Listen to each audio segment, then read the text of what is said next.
sebutkan tadi ya teman-teman ya. Sehubungan dengan hari ini itu adalah hari Idul Adha ya atau hari raya kurban.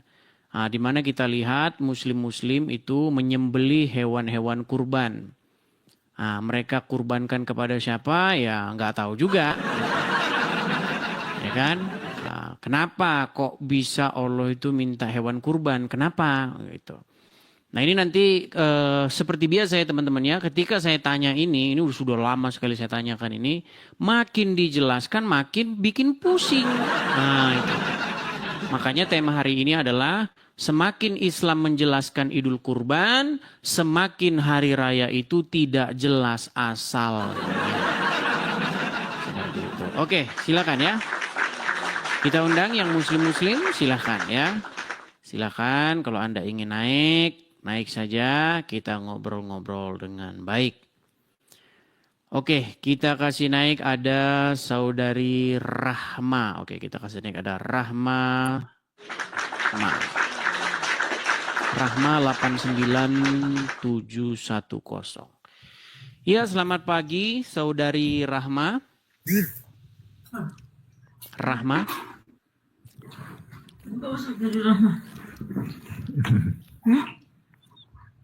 Halo, Rahma. Oh ya. Naik tidak roh. Ada penontonnya akan. Nah, sudah mulai bingung. Ya, kalau Rahma bingung, boleh nanti kalau datang lagi boleh didampingi Ustadz ya. Jadi saya turunkan dulu. Teman-teman Muslim, saya tahu bahwa Anda masih Islam karena Anda tidak mengerti agama Islam. Saya tahu itu. Maka untuk daripada itu ya, makanya kalau naik ke sini bisa didampingi oleh ustadz-ustadz ya, bisa didampingi oleh guru-guru kalian supaya kalian itu tidak terkesan lemah begitu. Ya nggak terkesan lemah gimana kalau orang Islam ditanya kan pasti babak belur. Oke, silakan. Kita kasih naik ada ini tolong ya yang Kristen-Kristen jangan mengajukan permintaan naik ya. Kita kasih kesempatan untuk yang muslim-muslim, biarkan mereka naik, oke? Kita kasih naik ada Fikar. Saudara Fikar. Fikar, nampaknya ini orang India ini. Ya, saudara Fikar. Fikar Nagan. Selamat siang. Selamat pagi. Macet lagi. Baik, kita turun ya. Iya teman-teman ya, teman-teman Muslim sekali lagi ya. Kalau naik ke sini jangan grogi, jangan panik. Makasih Bang Agus Ibrahim, makasih. Jangan panik, jangan grogi, ya kan? Santai saja, ya tarik napas, hembuskan, tarik napas. Tarik napas lagi. Gitu biar nggak tegang gitu. Yuk. Tema kita nggak berat kok ini. Ini kan kalian lagi merayakan Idul Adha. Nah, begitu. Apakah hari raya Idul Adha itu? Nah, kalau Anda orang awam kan cuman bagi-bagi daging doang. Tidak ada esensinya. Nah, begitu. Yuk, silakan. Silakan. Kita kasih naik ada Rencong Emas. Oke, Rencong Emas. Ya, ini sudah 10.000 ya yang menonton ya. Oke, Rencong Emas, selamat pagi. Rencong Emas. Yes, pagi. Ya, Muslim Bang. Yes. Oke. Bagaimana? Apakah Anda siap mau diskusi? Saya Kristen ini. Kita membahas tema ini. Semakin Islam Ya, menjelaskan. kalau Anda sanggup berdiskusi, silahkan nyalakan kamera Anda biar kita diskusi. Tapi kalau Anda tidak sanggup, boleh Anda belajar dulu di bawah nonton. Silakan. Anda Kristen? Iya, saya Kristen. Apakah Anda seorang Muslim? Iya, saya Muslim. Buat Oke, apa? silakan nyalakan kamera. Silahkan nyalakan kamera Anda, baru Anda Iya. berbicara. Iya, buat apa diskusi dengan Anda yang Oh, Anda sudah bukan malu jadi orang Islam. Oke, kalau Anda sudah malu jadi orang Islam, malu Anda sebagai orang Islam, saya taruh di bawah dulu ya. Dadah. Ya, silakan ya, silakan. Kita kasih panggung ini ya. Ini udah ada 10.800 orang nih. Ini bayangin kalau 10.800 orang ini suruh makan daging kurban, habis itu tak bersisa daging kurbannya ya. Yuk, silakan ya yang muslim. Yuk. Kalian naik, kita diskusi dengan baik begitu ya. Kemukakan argumen-argumen kalian ya. Dengan santun, kita diskusi dengan data seperti itu. Naga Jenggot, selamat pagi Bang Naga Jenggot. Selamat pagi saudaraku. Ya, Bang Naga Jenggot, apakah Anda seorang muslim? Saya Kristen, Bang. Oh, Bang Naga Jenggot. Ini bagaimana ini? Apakah Anda ini dari lahir sudah Kristen atau tadinya muslim, Bang?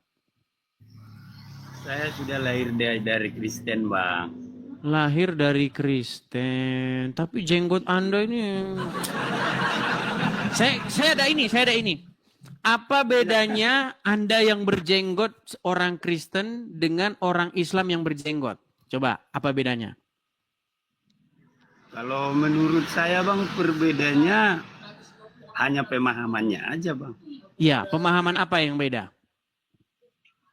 Kalau menurut saya sih, Bang, bedanya jenggot di sebelah dibilangnya kan sebagian dari akar gigi, baru yang kedua bilangnya itu tempat bergelantungan bidadari gitu ya. Betul sekali.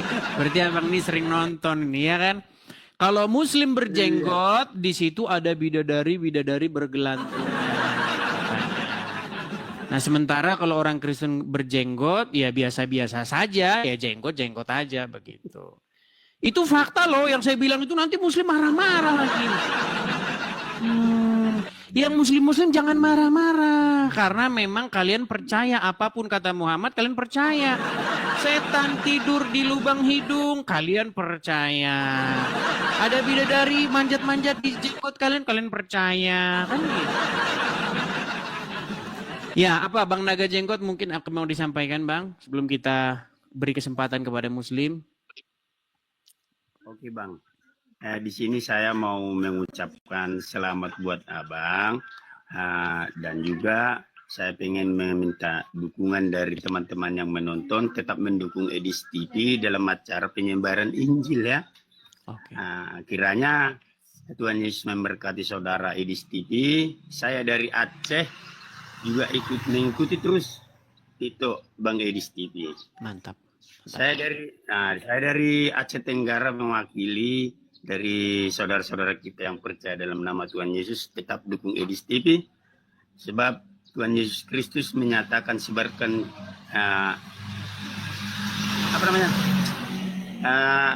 sebarkanlah segala Injil kepada seluruh umat manusia gitu ya Bang ya.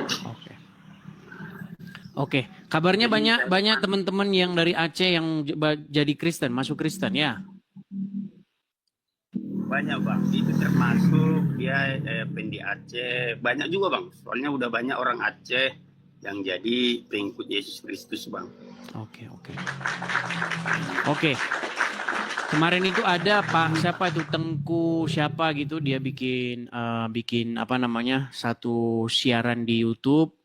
Dia mengatakan bahwa sosok Muhammad yang dikenal umat muslim itu sebagai sosok fiksi. Tapi seperti biasa ya, banyak umat muslim itu cepat memenjarakan orang tapi tidak mampu menjawabnya.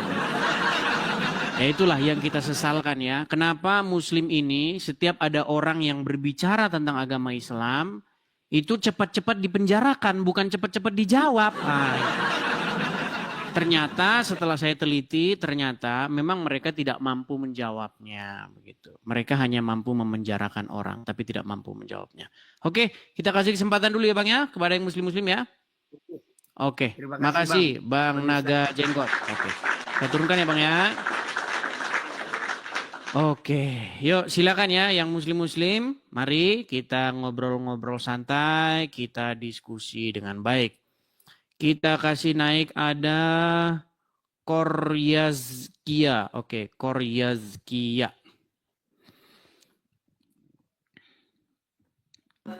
Ya, selamat pagi Koryazkia.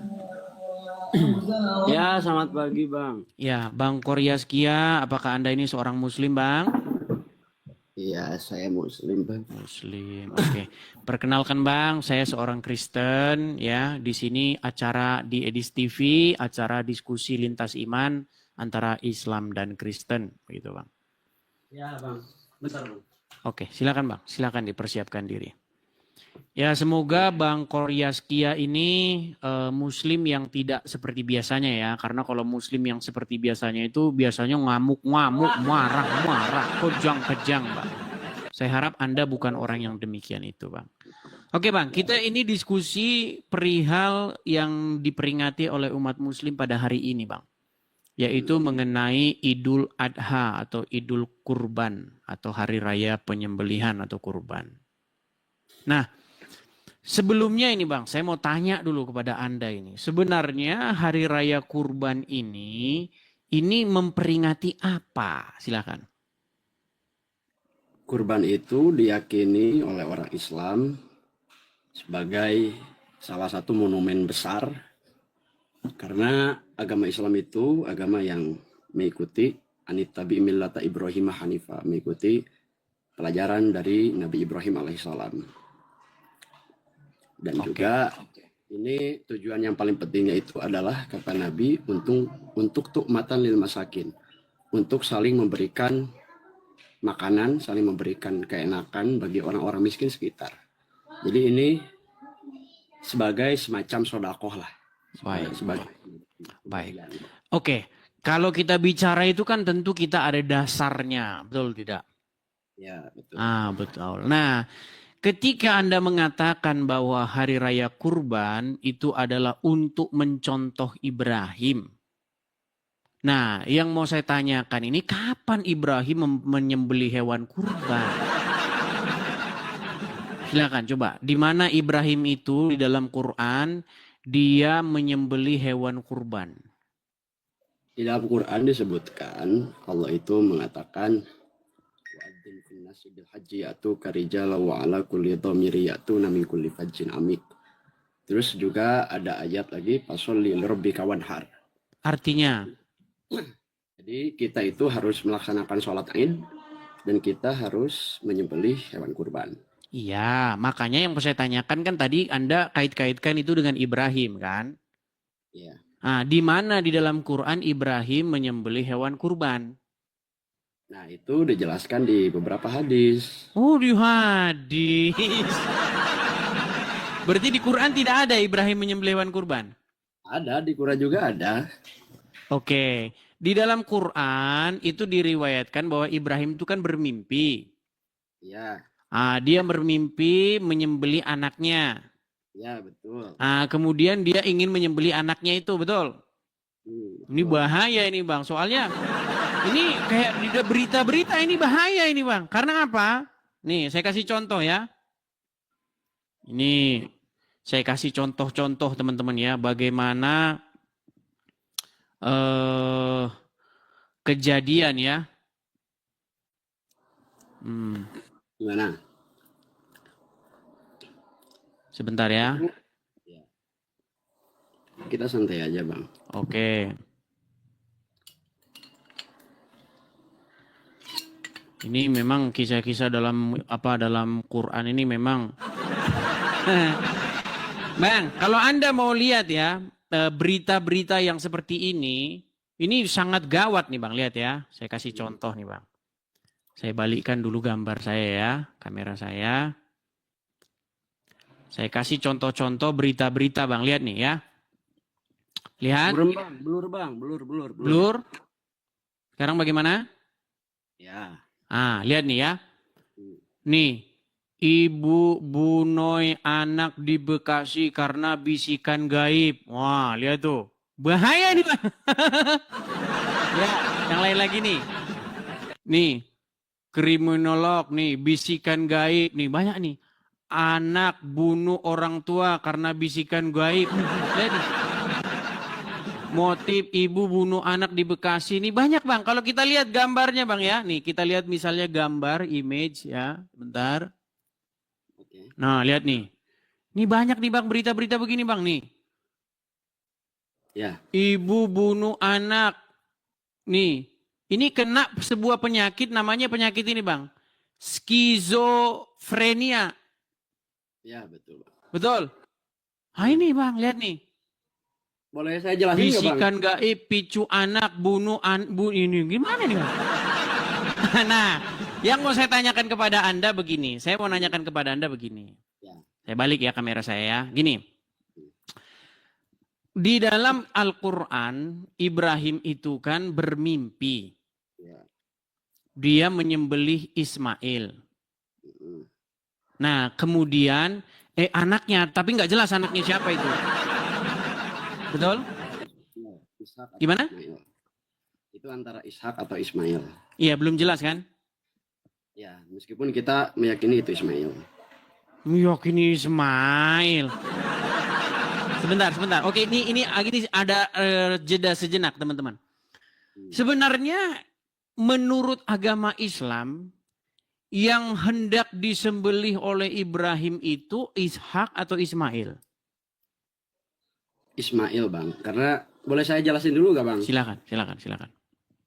Jadi di dalam riwayat hadis-hadis itu kenapa Nabi Ibrahim disuruh oleh Allah untuk menyembelih anaknya dan kemudian digantikan oleh hewan kurban berupa kambing, itu karena di dalam surat Al-An'am itu kan ada ayat walaqad nuri Ibrahim malakutas samawati wal ard wal yakuna minal mu'minin. Jadi setiap para nabi itu diberikan hak oleh Allah untuk naik ke alam malakut.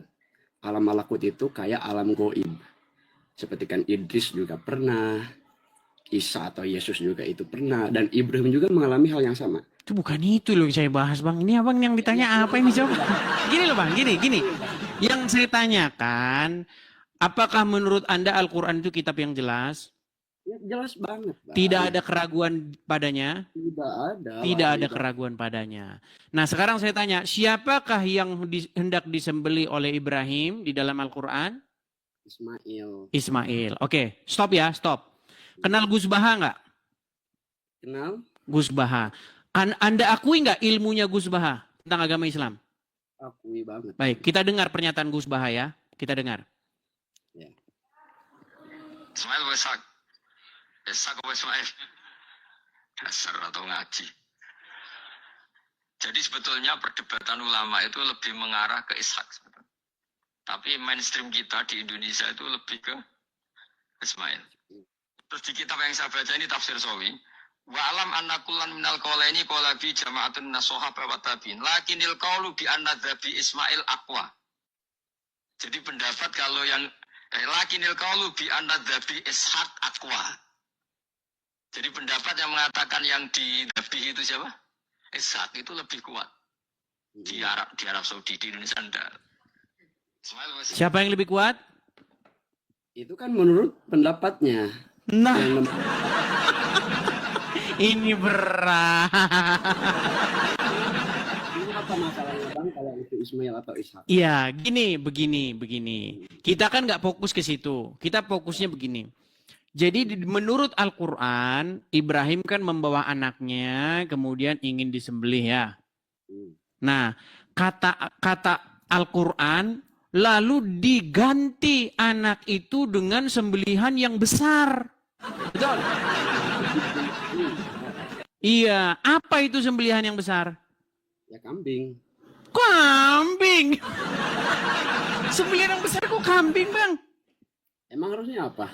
Loh, sejak kapan kambing itu sembelihan yang besar? Yang besar itu dinosaurus. Nih, gini Bang ya, nih sebenarnya gini, saya mau kasih tunjuk begini. Tidak ada di dalam Quran bahwa hari raya kurban itu ada hubungannya dengan Ismail itu, dengan penyembelihan itu nih. Kita buka ya, itu ada dalam Quran As-Saffat. Ya, betul. Bentar ya. Sabar ya. Ya, betul. Bentar.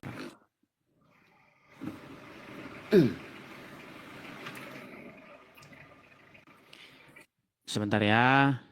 Ya, santai Bang, santai aja. Saya bukakan ayatnya.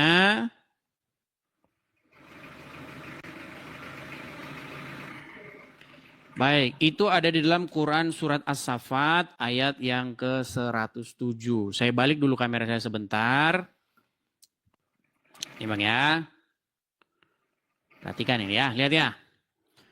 Kita mulai dari ayat yang ke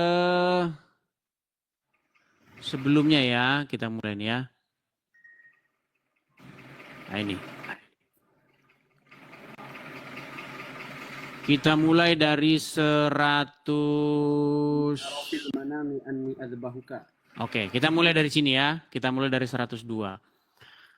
Maka tatkala anak itu ya pada umur sanggup berusaha bersama dengan Ibrahim, Ibrahim berkata, "Hai anakku, sesungguhnya aku melihat dalam mimpi bahwa aku menyembelihmu.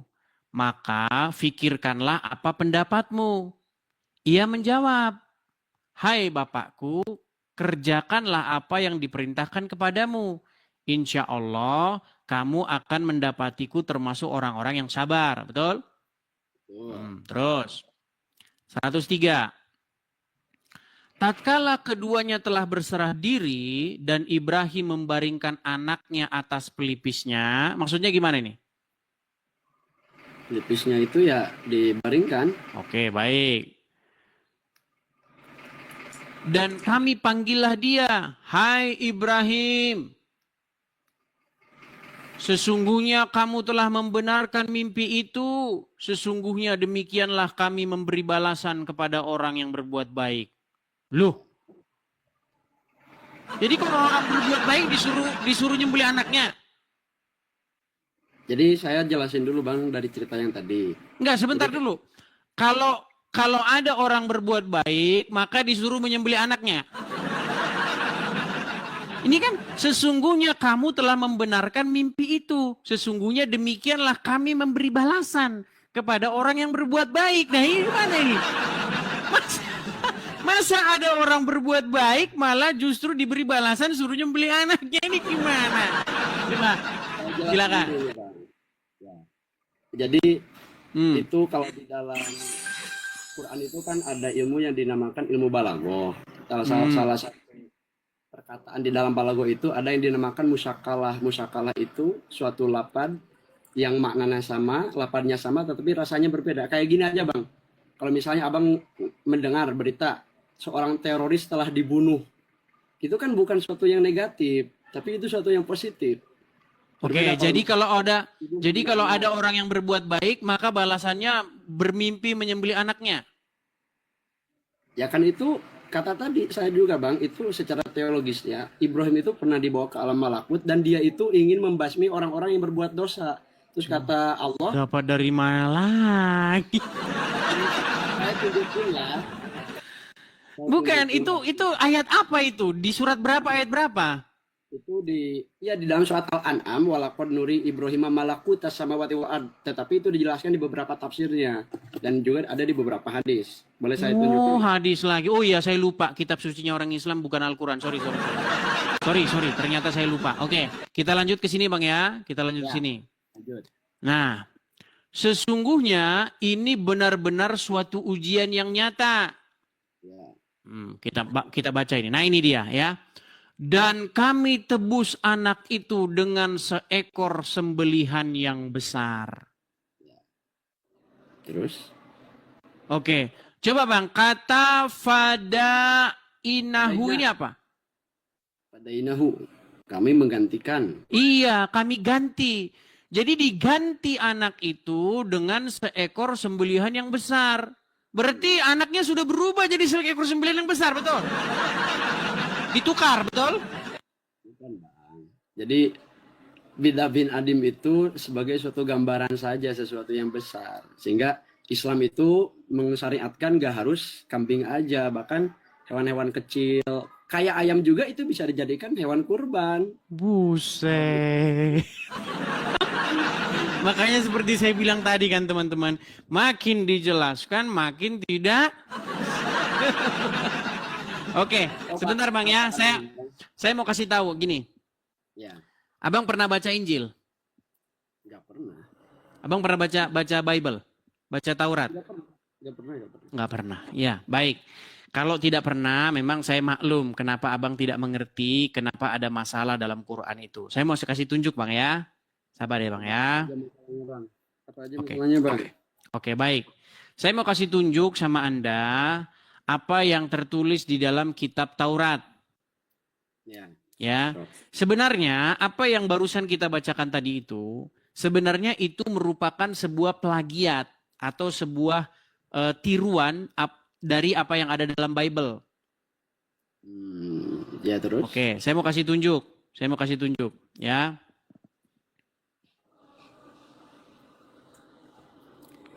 Bentar ya Bang ya.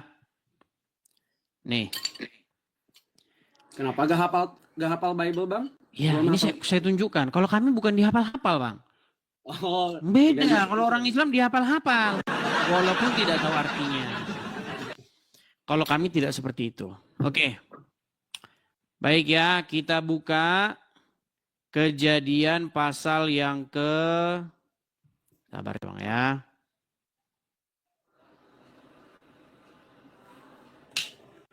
kurban itu untuk sedekah, Bang. Enggak ada yang berapa banyak orang miskin yang bisa makan. Bentar ya.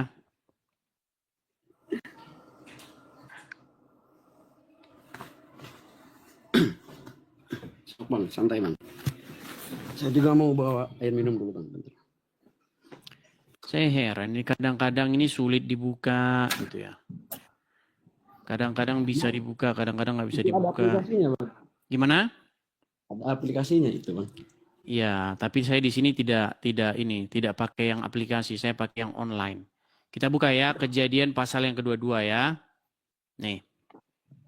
Perhatikan Bang ya, di mana di sini nanti Anda akan tahu bahwa apa yang tertulis di Quran Anda itu sebenarnya diambil dari sini.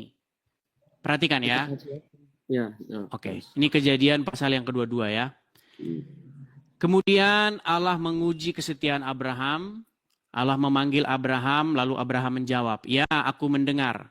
Nih, Allah berfirman, "Pergilah ke tanah Moria dengan Ishak, anakmu yang tunggal, yang sangat engkau kasihi. Di situ, di sebuah gunung yang akan kutunjukkan kepadamu, persembahkanlah anakmu sebagai korban untuk menyenangkan hatiku." Ya. Awal pagi esoknya, Abraham membelah kayu yang akan digunakan untuk membakar korban dan mengikat kayu itu pada keledainya. Ya. Dia berangkat bersama-sama Ishak dan 2 orang hambanya ke tempat yang sudah diberitahukan Allah.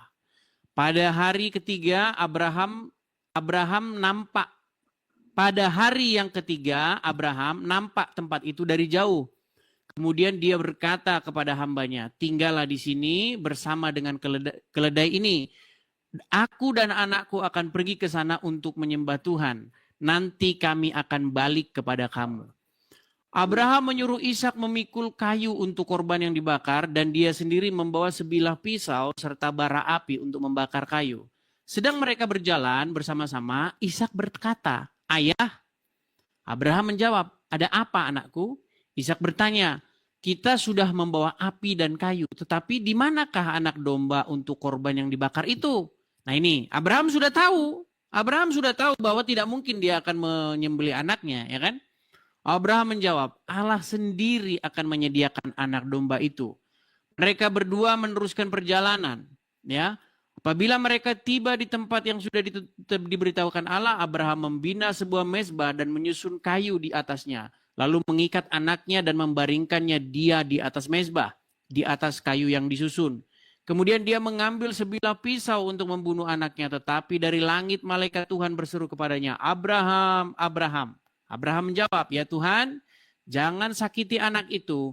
Jangan lakukan apa-apa terhadapnya." Kata malaikat itu, "Sekarang aku tahu bahwa engkau menghormati dan menaati aku. Karena engkau tidak enggan menyerahkan anakmu yang tunggal itu kepadaku. Abraham memandang di sekelilingnya, perhatikan ini ya. Ya. Abraham memandang di sekelilingnya, lalu nampak seekor domba jantan yang tanduknya tersangkut pada belukar. Abraham mengambil domba itu, lalu mempersembahkannya kepada Tuhan sebagai korban untuk menyenangkan hati Tuhan, bagi menggantikan anak lelakinya. Abraham menamakan tempat itu Tuhan menyediakan apa yang diperlukan. Dalam bahasa Ibrani-nya ini, di sini ada Yehova atau Yahweh Yireh. Artinya Tuhan menyediakan. Nah, setelah Anda membaca ini, Bang, setelah Anda membaca ini, Anda melihat tidak kemiripan dengan yang ada di Quran Anda? Ya, mirip banget. Mirip. Ketika ada sebuah kemiripan, maka ada tidak indikasi atau kemungkinan, probability, penjiplakan. Wah, enggak Bang, beda. Nah, ini dia. Saya jelasin dulu, Bang. Sebentar, segini. Kita nggak mengatakan gini. Saya nggak suruh Anda mengatakan bahwa Quran menjiplak. Saya hanya menyuruh Anda untuk berpikir kemungkinan-kemungkinan yang bisa terjadi.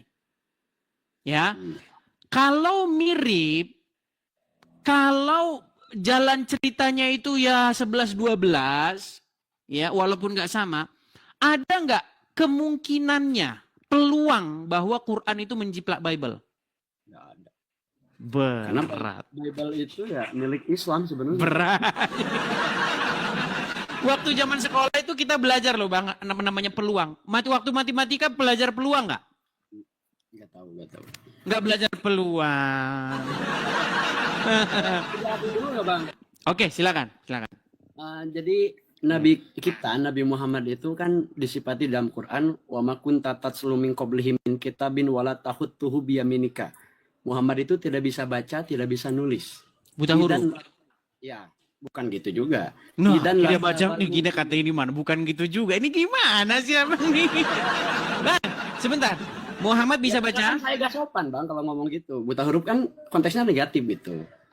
Berarti bukan buta huruf kalau Oke lah. Illiterate ya. Ya, kan saya jelasin dulu bentar. Ya dulu illiterate dong. itu ya buta huruf, Bang. Ya, Betul nggak? Ya. Saya jelasin dulu bentar. Silakan. Jadi Nabi Muhammad itu kan tidak bisa baca, tidak bisa nulis, dan semua orang pasti nganggapnya ini negatif. Tetapi bagi kita sebagai orang Islam itu justru sangat hebat sekali karena ini membuktikan bahwasanya setiap yang diucapkan oleh Nabi itu bukan dari contekan dari Injil atau Taurat karena Muhammad itu gak bisa baca, gak bisa nulis apa. Taurat dan Injil itu bukan bahasa Arab dan tidak ada penerjemah pada waktu itu. Oke. Makanya Jadi Muhammad tidak bisa baca dan tidak bisa membaca dan menulis, oke? ya, betul. Oke. Menurut orang Islam, apa yang pertama kali wahyu yang datang kepada Muhammad? Iqra bismillahirrahmanirrahim. Iqra, bacalah, betul. Ya, betul. Waktu disuruh baca, Muhammad bisa baca? Wah, itu kesusahan sekali. Itu juga terpaksa Nabi Muhammad membacanya. Oke. Apakah malaikat Jibril tahu kalau Muhammad itu nggak bisa baca? Ya, gak tahu. Udah tahu nggak bisa baca, kenapa dia suruh baca? Ya kan supaya jadi syariat bagi umat kita. Bahwasanya kita itu harus terus membaca, terus belajar. Kan Muhammad itu jadi suatu suri tauladan. Oke lah. Tapi gini Bang, itu juga bermasalah loh. Karena dia kan di Gua Hira kan. Di Gua itu ada lampu nggak? Ya emangnya malam. Bang, kalau masuk Gua siang-siang pun nggak ada gelap Bang. Namanya Gua. Betul? Gua Hiro itu kecil loh Bang. Lu pernah ke Gua Hiro gak? Gua pernah. Gua Hiro itu Oke lah. kecil. Baiklah, kita lanjutin ya. Karena fokus kita bukan ke situ. Nah. Ketika Al-Quran mengatakan bahwa lalu kami ganti anak itu dengan sembelihan yang besar. Maksudnya gimana itu? Ya ketika Nabi Ibrahim mau menyembelih anaknya, itu langsung diganti oleh... Anaknya berubah? Ya enggak. Ya agak tahu itu kan masalah Enggak teologis. Oke, berarti bagusan penjelasan dalam kitab Taurat atau bagusan bacaan dalam Quran? Gini Bang, jadi Quran itu kan disebutnya itu adalah Jawami'ul Kalim. Jawami'ul Kalim itu suatu kata yang singkat tapi padat. Karena supaya orang-orang itu lebih mudah menghafalnya. Kalau misalnya Quran menjelaskan secara detail, wah kita susah menghafal, Bang. Terus yang Sebentar. Ini agak menarik ini pernyataan statement Anda ini. Ya. Tadi Anda katakan Quran itu singkat, padat. Ya. Jelas nggak? Jelas. Yakin Bang, abang bilang jelas? Oke. Kalau memang Quran itu jelas, satu tadi ulama saja berbeda pendapat mengenai siapa yang hendak disembelih oleh Ibrahim, betul? Oke. Pendapat yang terkuat itu adalah Ishak, betul? Ismail. Enggak, Belum. Ismail. Bang, mau saya puterin lagi? Kan Gus Bah itu kan enggak Bukan, mewakilkan. Gus Baha tidak mengatakan itu kata dia. Ini loh. Waduh, berat ini. Gus Baha, kalau Anda nonton ini Gus Baha, lihatlah ini. Kaum umatmu. Dengar ya Bang ya. Pelan ya, pelan. Gus Baha itu bukan bilang itu kata dia. Gini, sebentar ya. Sebentar. Itu bukan kata Gus Baha, Bang. Bang, boleh nanya nggak, Bang? Sebentar ya. Bentar. Ini ya, Gus Baha itu mengutip apa yang dikatakan oleh para ulama-ulama. Dengerin ya, dengerin. Mufassir, Dengerin. tafsir. Oke, coba dengerin ya. Ismail wa Ishak. Ishak wa Ismail. Dasar atau ngaji. Jadi sebetulnya perdebatan ulama itu lebih mengarah ke Ishak. Tapi Perdebatan para ulama lebih mengarah kemana? Ya, Ishak. Ya, terus? Ishak. Sekarang perdebatan para ulama lebih mengarah ke Ishak atau Ismail? Ishak. Terus? Ishak. Oke. Tetapi umat Islam di Indonesia bilang Ismail. Artinya di dalam internal agama Islam ada kebingungan, betul? Ya enggak juga, Bang. Saya mau Mana sih? Bang, ulama-ulama bilang itu lebih merujuk kepada Ishak. Tetapi kalian bilang Ismail. Berarti kan ada perbedaan. Nah, perbedaan itu mengindikasikan bahwa adanya kebingungan atau ketidakpastian, betul? enggak juga, Bang. Terkadang perbedaan itu membuat suatu Berkah. Memang berat. Oke, lanjut. Saya lanjutin dikit lagi ya, dikit lagi nih. Dikit lagi. mainstream kita di Indonesia itu lebih ke Ismail. Terus di kitab yang saya baca ini tafsir Sawi. Wa alam anna kullan minal qawlaini qala bi jama'atun minas sahaba wa tabi'in. Lakinil qawlu bi anna dzabi Ismail aqwa. Jadi pendapat kalau yang lakinil qawlu bi anna dzabi Ishaq aqwa.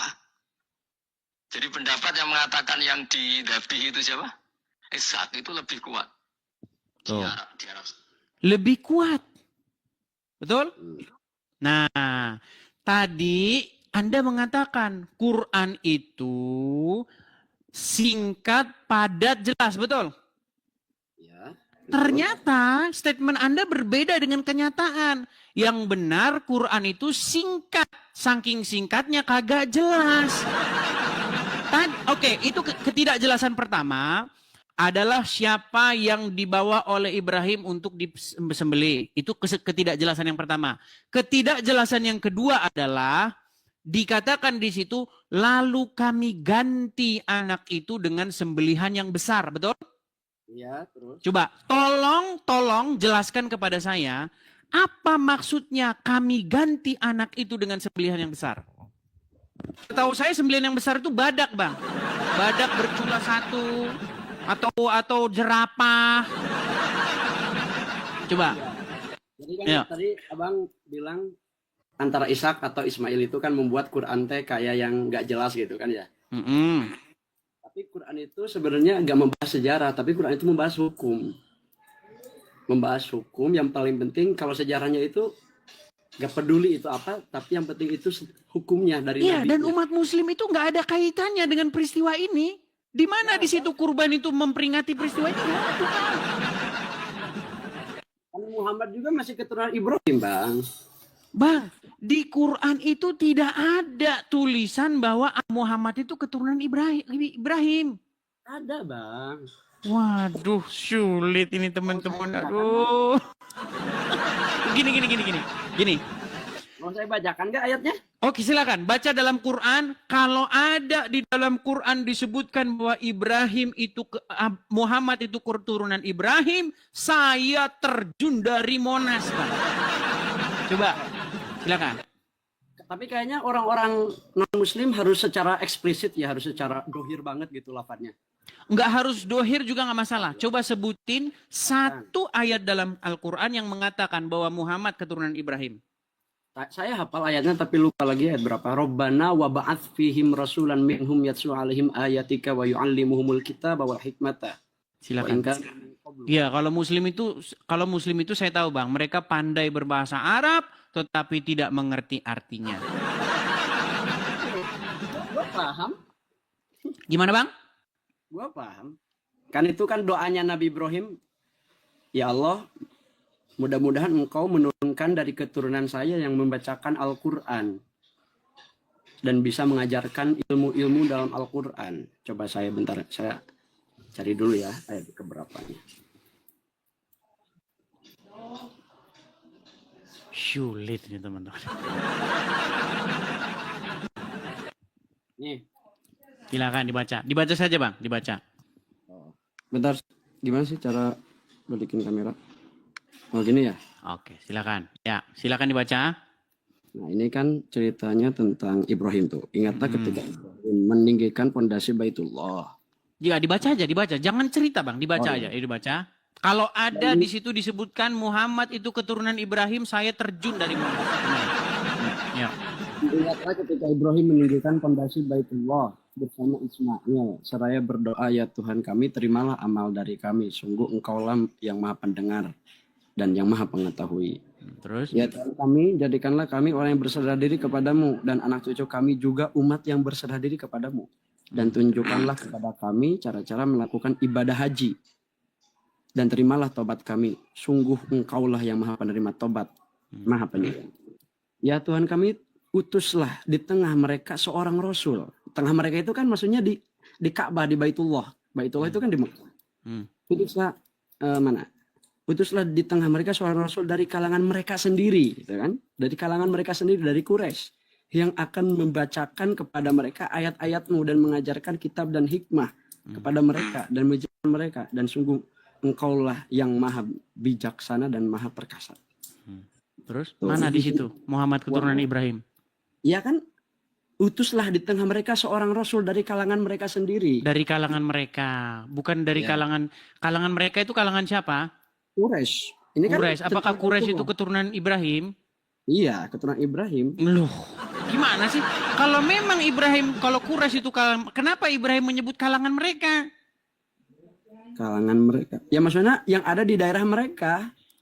Duh, berat. Bang, gini ya. Kalau Anda membaca sejarah agama Islam, itu makin kacau. Gini ya. Coba dibalik lagi kamera. Menurut kitab Sirah Nabawiyah, oke. Pada waktu Ibrahim membawa Hajar ke ke Ka'bah, ke Mekah, apakah di situ ada masyarakat? Nggak pernah baca Sirah Nabawi. Di situ ceritanya bahkan dia itu kehabisan air, tahu? Karena di situ nggak ada orang, nggak ada warga. Lalu bagaimana di situ Ibrahim berkata dari kalangan mereka? Berarti di situ udah ada warga atau belum? Bukit Sofa makin itu pusing lagi. Gimana? Ya kan Mekah itu kan disebutkan dalam Quran fi robuati ma'inin, di suatu lembah yang dasar banget. Yang orang itu sangat susah gitu ke bawahnya karena arti haji itu apa sih? Arti haji itu apa? Haji itu berziarah, pilgrimage. Iya, maksudnya haji itu dia naik atau turun? Haji itu naik atau turun? Maksudnya Bang? Bang, makanya istilah naik haji, tahu nggak kenapa naik? Kenapa nggak turun haji? Waduh, dia tidak tahu, saudara-saudara. Bang, arti haji itu sebenarnya, ya sebenarnya itu posisinya naik, Bang. Jadi berziarah naik. Tempatnya itu pergi naik. Kamu nggak pernah. Nah, ini makanya. Gini Bang. Makanya sebenarnya yang mau saya kasih tahu begini loh. Sebenarnya agama yang Anda anut sekarang itu adalah sebuah kesalahan dari para orang-orang atau oknum-oknum yang telah membuat agama Anda jadi seperti ini. Saya kasih contoh ya. Nih, saya kasih Anda contoh. Saya kasih lagi contohnya ya Bang ya, pelan-pelan ya. Saya harus mendidik dari awal teman-teman. Karena memang kesalahan ini sudah mendarah daging. Ya. Saya balik lagi kamera saya sebentar. Saya balik dulu, sabar. Nih ya Bang ya. Nih. Di sini kemana Abraham itu disuruh oleh Tuhan? Perhatikan. Allah berfirman, pergilah ke tanah Moria. Ini Moria ini sebuah bukit. Jadi dia di tempat yang tinggi. Oke? Nah, jadi Abraham itu diperintahkan untuk naik ke Bukit Moria. Ya. Nah, posisinya berarti kan gunung. Ya kan? Gunung kan? Tetapi yang terjadi umat muslim bukan naik haji. Anda tadi sudah bilang Makkah itu lembah kan? Ya. Nah, akibatnya jadi kayak begini. Ini akibatnya. Abang sudah lihat ini? Iya, itu banjir kan? Iya, banjir. Makanya ini nah, aduh sebentar. Pelan-pelan. Nah, akibatnya apa? Akibatnya umat muslim bukan sebenarnya nggak naik haji, umat muslim itu turun haji. Karena Ka'bah itu berpotensi banjir, jadi jarang orang di daerah situ, di daerah sekeliling Ka'bah itu. Bang, coba, kenapa kok istilahnya naik haji bukan turun haji? Ya gak tahu, itu kan sudah jadi istilah di sini. Sudah jadi istilah. Coba orang-orang luar ngatainnya naik haji. Ngomong sama dia. Gini loh Bang, gini. Ziarah Bang, pengunjung. Iya. Makanya ada istilah naik haji. Naik, dia itu pergi Bang. Perginya itu ke atas bukit. Ya itu berarti di Arafah. Wukuf Arafah. Kita ke Arafah, ke Bukit Arafah wukuf kemarin. Aduh, udah makin parah gitu. Nah, gini Bang, yang membedakan haji dan umroh itu adalah Arafah. Iya, jadi gini, saya mau kasih tahu begini Bang ya. Sebenarnya ini adalah ulah dari para orang-orang yang merubah Keryana. Abang, memang panjang ini Bang. Sebenarnya dulu kitab kalian itu namanya Keryana. Dirubah jadi Quran. Akhirnya isinya jadi kayak begini. Gini. Oke, sebentar, gini. Menurut Al-Quran, Baitullah itu ada di mana? Ada di Mekah. Nah, Baitullah itu menurut Al-Quran bukan di Mekah. Di mana? Di Bakah kan? Di Bakah. Iya, Bakah itu nama lain dari Mekah. Nah, ini dia. Bang, di mana referensinya kalau Bakah itu Mekah? Inna awwala baiti wudi'a lin-nasi lalladzi bi Bakkah. Bakkah itu, Mekah itu dinamakan Bakkah karena orang-orang itu saling bersikutan. Saling berebut untuk ke Ka'bah itu. Oke lah, baik kita teruskan lagi ya. Kita teruskan lagi ke tema kita. Kita sedikit-sedikit menyimpang, nggak apa-apa teman-teman ya. Oke. Lanjutin Bang. Oke. Tadi Anda mengatakan bahwa kurban, hari raya kurban itu adalah untuk mengikuti Ibrahim. Ya. Nah, sekarang sebelum kita ke situ, tadi dikatakan lalu kami ganti dengan sembelihan yang besar, yang akbar. Siapa yang menyediakan sembelihan itu? Ya Allah. Allah. Berarti sembelihannya datang dari siapa? Datang dari siapa? Kurbannya itu datang dari mana? Dari langit. Kita mempercayai seperti itu. Berarti umat muslim bukan datang dari kurbannya, datang dari kandang. Yang menurut Al-Quran, kurbannya itu datangnya dari Allah, dari langit. Nah, yang umat muslim lakukan kurbannya dari kandang. Teologis, gak bisa logikakan. Wah, berat ini teman-teman. Oke, lanjut tadi yang masih potong sedikit. Dikatakan di situ tadi, kami ganti Ibrahim kan ingin udah membaringkan anaknya ya di atas pelipisnya ya. Udah mau disembelih begitu ya. Lalu diganti dengan sembelihan yang besar. Ya. Coba, Al-Quran itu jelas, lengkap, terperinci, betul? Betul. Coba jelasin gimana caranya gantinya, silakan. Gantinya gimana maksudnya? Nah, kan saking jelasnya Al-Quran. Bicarakan semuanya, tutor-tutornya. Coba, apakah Quran itu lengkap, Lengkap, terperinci? terperinci. Kenapa Anda kenapa Anda sekarang malah mengatakan apakah Quran harus lengkap, harus terperinci? Quran yang bilang Quran itu lengkap dan terperinci, betul? Makanya hukum kita itu dari 4, Bang. Bukan cuma Quran, tapi hadis, ijma, dan kias. Kenapa Jadi kita yang lengkap Quran atau hadis? Quran, cuma kita aja manusia yang bodoh karena kita itu terlalu jauh ke Nabi Muhammad sehingga kita gak bisa mengerti Quran, gak bisa. Kita membutuhkan Jadi Al-Quran itu tidak bisa dimengerti. ya dimengerti oleh para sahabat yang ada, karena kan ada penjelasnya Nabi Muhammad. Di mana ayatnya bahwa Quran hanya dimengerti para sahabat? Coba bacakan ayatnya ya. Lam yakunil ladzina kafaru min ahlil kitab wal musyrikin.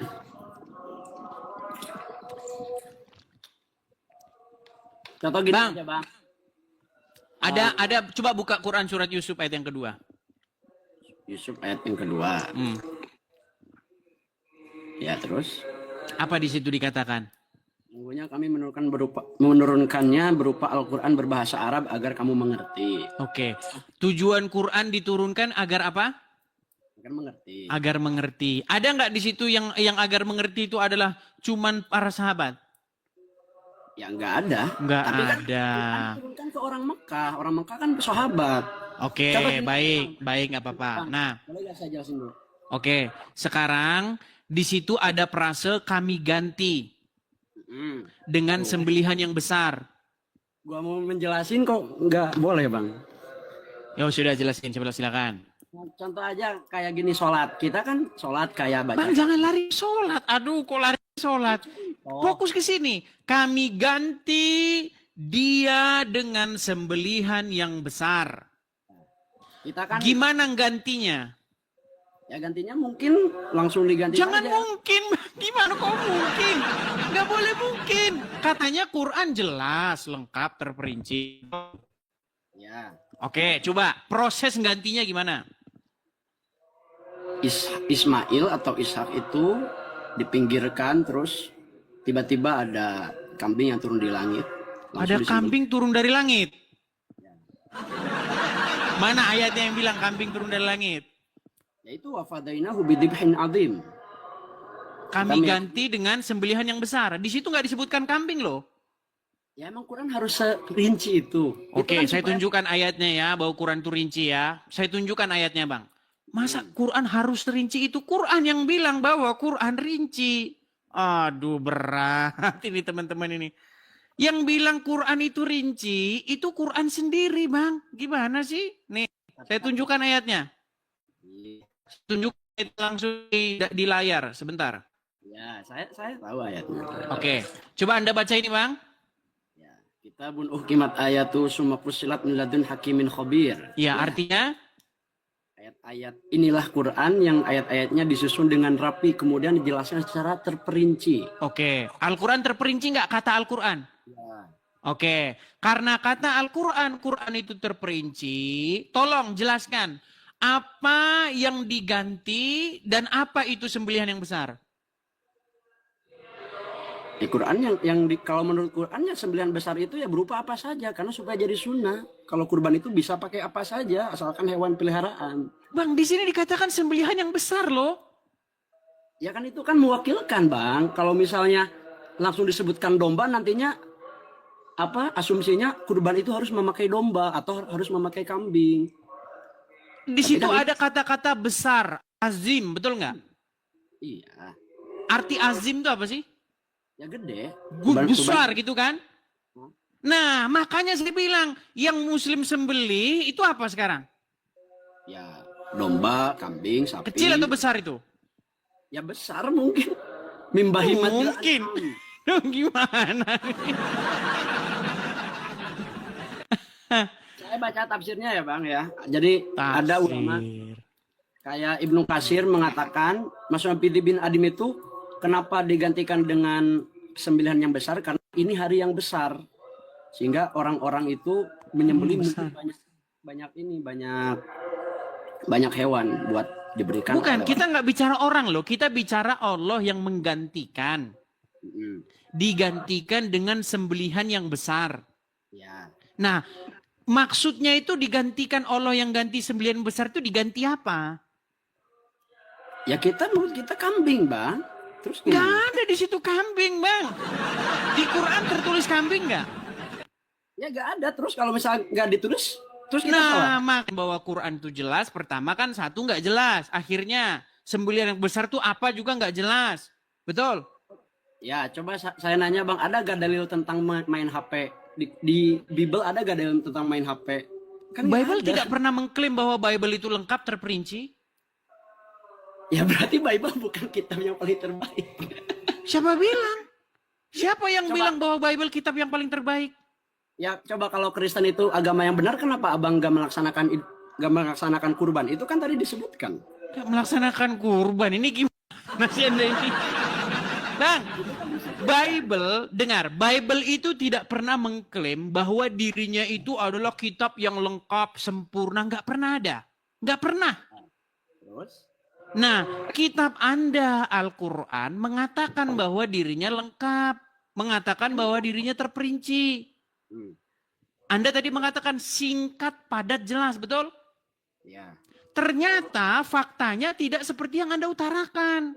Ya itu kan menurut saya itu ya umatnya. Saya gak mewakili semuanya.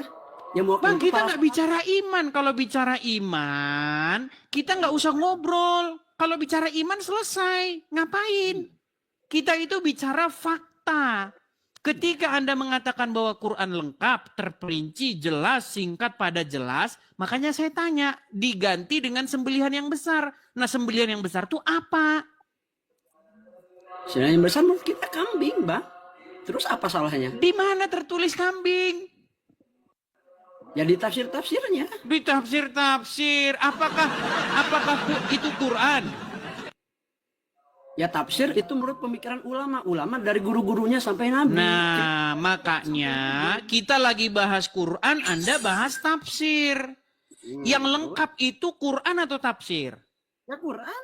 Yang terperinci itu Quran atau tafsir? Ya Quran. Nah, kenapa kita lari ke tafsir? Ya itu supaya membantu kita. Jadi suatu apa disebutnya itu perantara. Oke lah, nggak apa-apa. Oke, kita ke bagian terakhir ya, pelan-pelan teman-teman ya. Nih, di situ dikatakan bahwa Anda tadi mengatakan bahwa umat Muslim menyembelih kurban itu karena ingin memperingati apa yang dilakukan oleh Ibrahim. Ya. Oke, di bagian mana bahwa Allah memerintahkan bahwa apa yang dilakukan Ibrahim suruh diperingati? Di bagian semuanya dalam haji. Baik itu tawaf, sa'i, menyembelih kurban. Bukan, kita bahas yang kurban ini.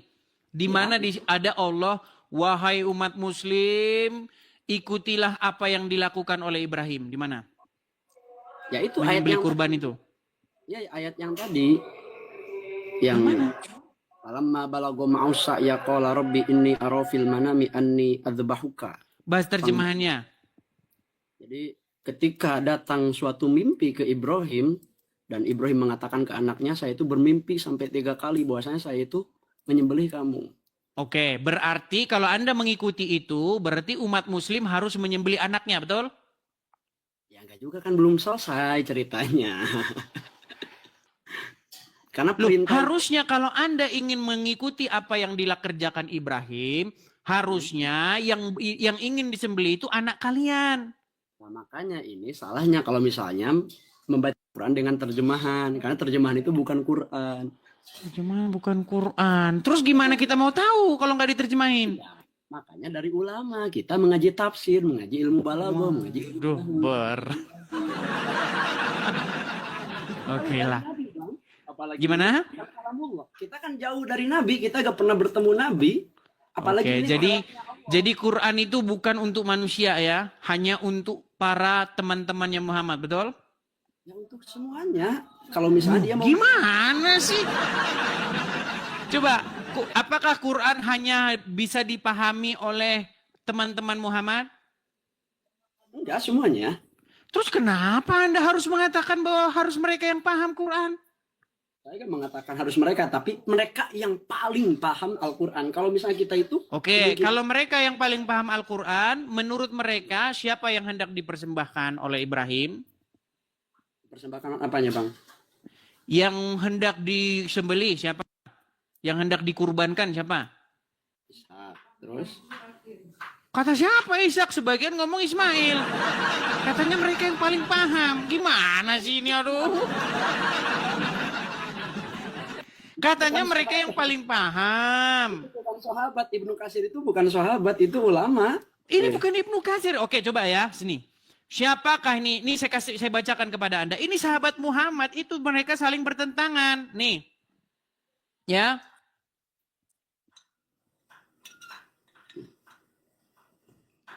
Perhatikan.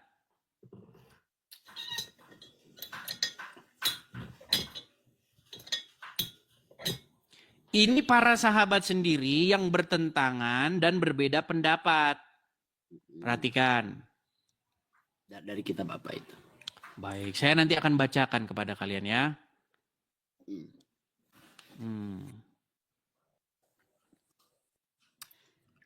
Saya akan bacakan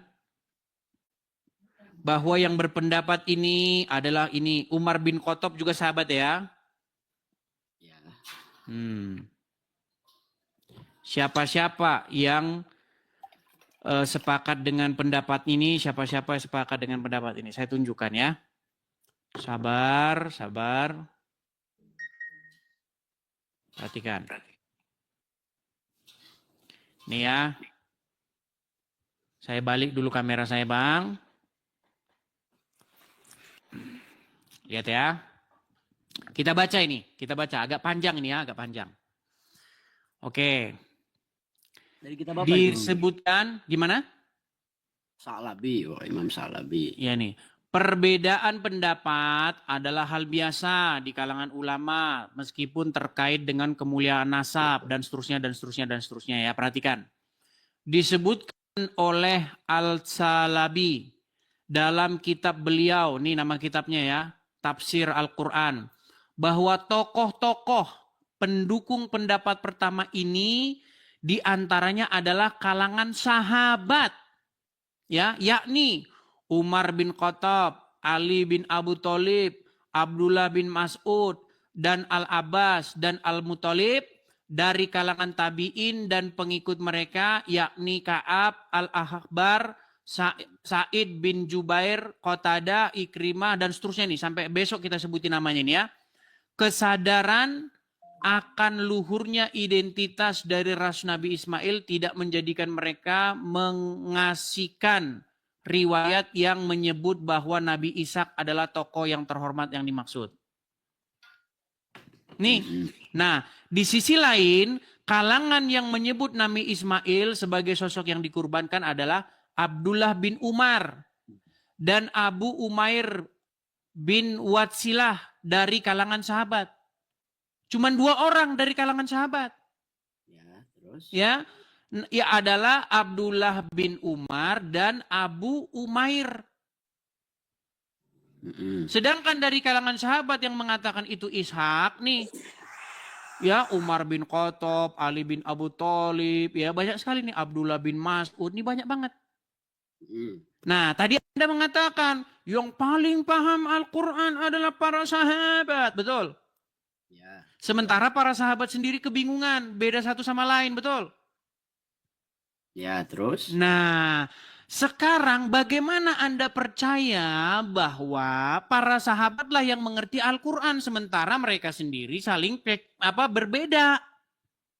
Ya, saya jelasin Bang, boleh nggak? Silakan. Jadi di dalam Islam itu kalau misalnya ada riwayat itu kan intinya kisah-kisah lah dari zaman dulu, dari Israiliyat, dari bangsa Israel, itu pasti ada ikhtilafnya, pasti ada perbedaan pendapatnya. Sehingga yang kita ambil itu bukan siapa pelakunya, tapi apa hikmahnya. Kayak istri-istri para nabi, Nabi Lut, Nabi Nuh, itu pasti ada ulama-ulama yang berbeda pendapat, siapa namanya. Tapi ya gak penting, yang penting hikmahnya kamu itu gak boleh mempunyai istri yang kacau seperti kan mereka. Gitu. Baik. Oke. Ayat ini sangat terkenal ya. Tentu Anda tahu ayat ini? Ya, tidak ada keraguan. Oke. Di dalam Al-Quran ada keraguan nggak? Tidak ada. Tidak ada. Siapa yang dibawa oleh Ibrahim hendak dipersembahkan? Kata saya tadi juga, Bang, Quran itu adalah kitab hukum. Berat. Bang, zalikal kitabu la raiba fihi hudal lil mutakin. Betul? Ya, betul. Tidak ada keraguan padanya, pada Al-Quran, betul? Ya, terus? Karena tidak ada keraguan pada Al-Quran, makanya para sahabat berbeda pendapat, betul? Ya, terus? Nah, perbedaan antara Umar bin Khattab dengan sahabat yang lain tentang siapa yang ingin dipersembahkan oleh Ibrahim mengindikasikan bahwa tidak ada keraguan pada Al-Quran itu, betul? Ya, betul. Iya. Karena Al-Quran itu begitu jelas dan tidak ada keraguan padanya, itulah kenapa para sahabat berbeda pendapat.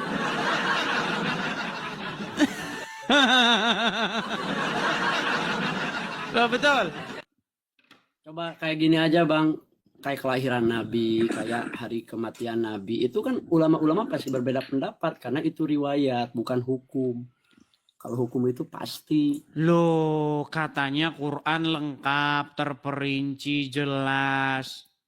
Ya sangat jelas. Tapi beginilah, yang mau saya maksudkan begini. Sebenarnya ya Bang ya, dulu, waktu Muhammad belum jadi nabi. Konon dia jadi nabi kan katanya umur berapa? 40. Umur 40 ya. Sebelum dia jadi nabi, betul nggak orang-orang Quraisy itu pada waktu itu mereka sudah menyembelih kurban di situ? Ya, betul. Mereka persembahkan kepada siapa? Ke berhala-berhala mereka. Kepada berhala-berhala. Sebenarnya Bang, ini mohon maaf ya Bang, mohon maaf. Kalian ini sebenarnya melanjutkan kegiatan mereka. Di Injil juga ada, kenapa kalian gak ngelakukan? Nah, pertanyaan bagus. Jadi begini Bang. Jadi di dalam Injil, di dalam Bible, ya di dalam kitab Taurat, dahulu ya mereka itu mempersembahkan korban-korban itu sebagai lambang bahwa betapa dosa itu harus dihukum. Jadi ketika seseorang melakukan kesalahan, maka harus darahlah yang membayar itu. Ya, terus? Jadi misalnya gini Bang, misalnya Anda bikin salah nih, Anda berbuat dosa misalnya. Sebenarnya menurut hukum Taurat, darah Anda itu harus ditumpahkan. Ya, terus? Karena Anda sudah melakukan kesalahan. Nah tetapi Anda itu harus mempersembahkan kurban, mempersembahkan hewan gitu ya, untuk sebagai pengampunan karena ini menurut hukum Taurat ya, tidak ada pengampunan tanpa penumpahan darah. Nah makanya imam-imam di dalam hukum Taurat itu dia membawa hewan-hewan untuk dipersembahkan sebagai pengganti dosa untuk sementara waktu. Nah di dalam Injil makna daripada itu sudah digenapi. Apa? Nah, maksudnya digenapi itu artinya itu sudah disempurnakan. Jadi disebutkan di dalam Bible, Yesus itu sebagai imam besar yang agung. Dia datang tidak membawa darah hewan, tetapi dia datang membawa darahnya sendiri sebagai tebusan atau pengampunan dosa. Makanya dia tidak datang. Saya bacakan ayatnya ya. Bacakan ayatnya. Sambil saya cari ayatnya, Anda boleh bicara.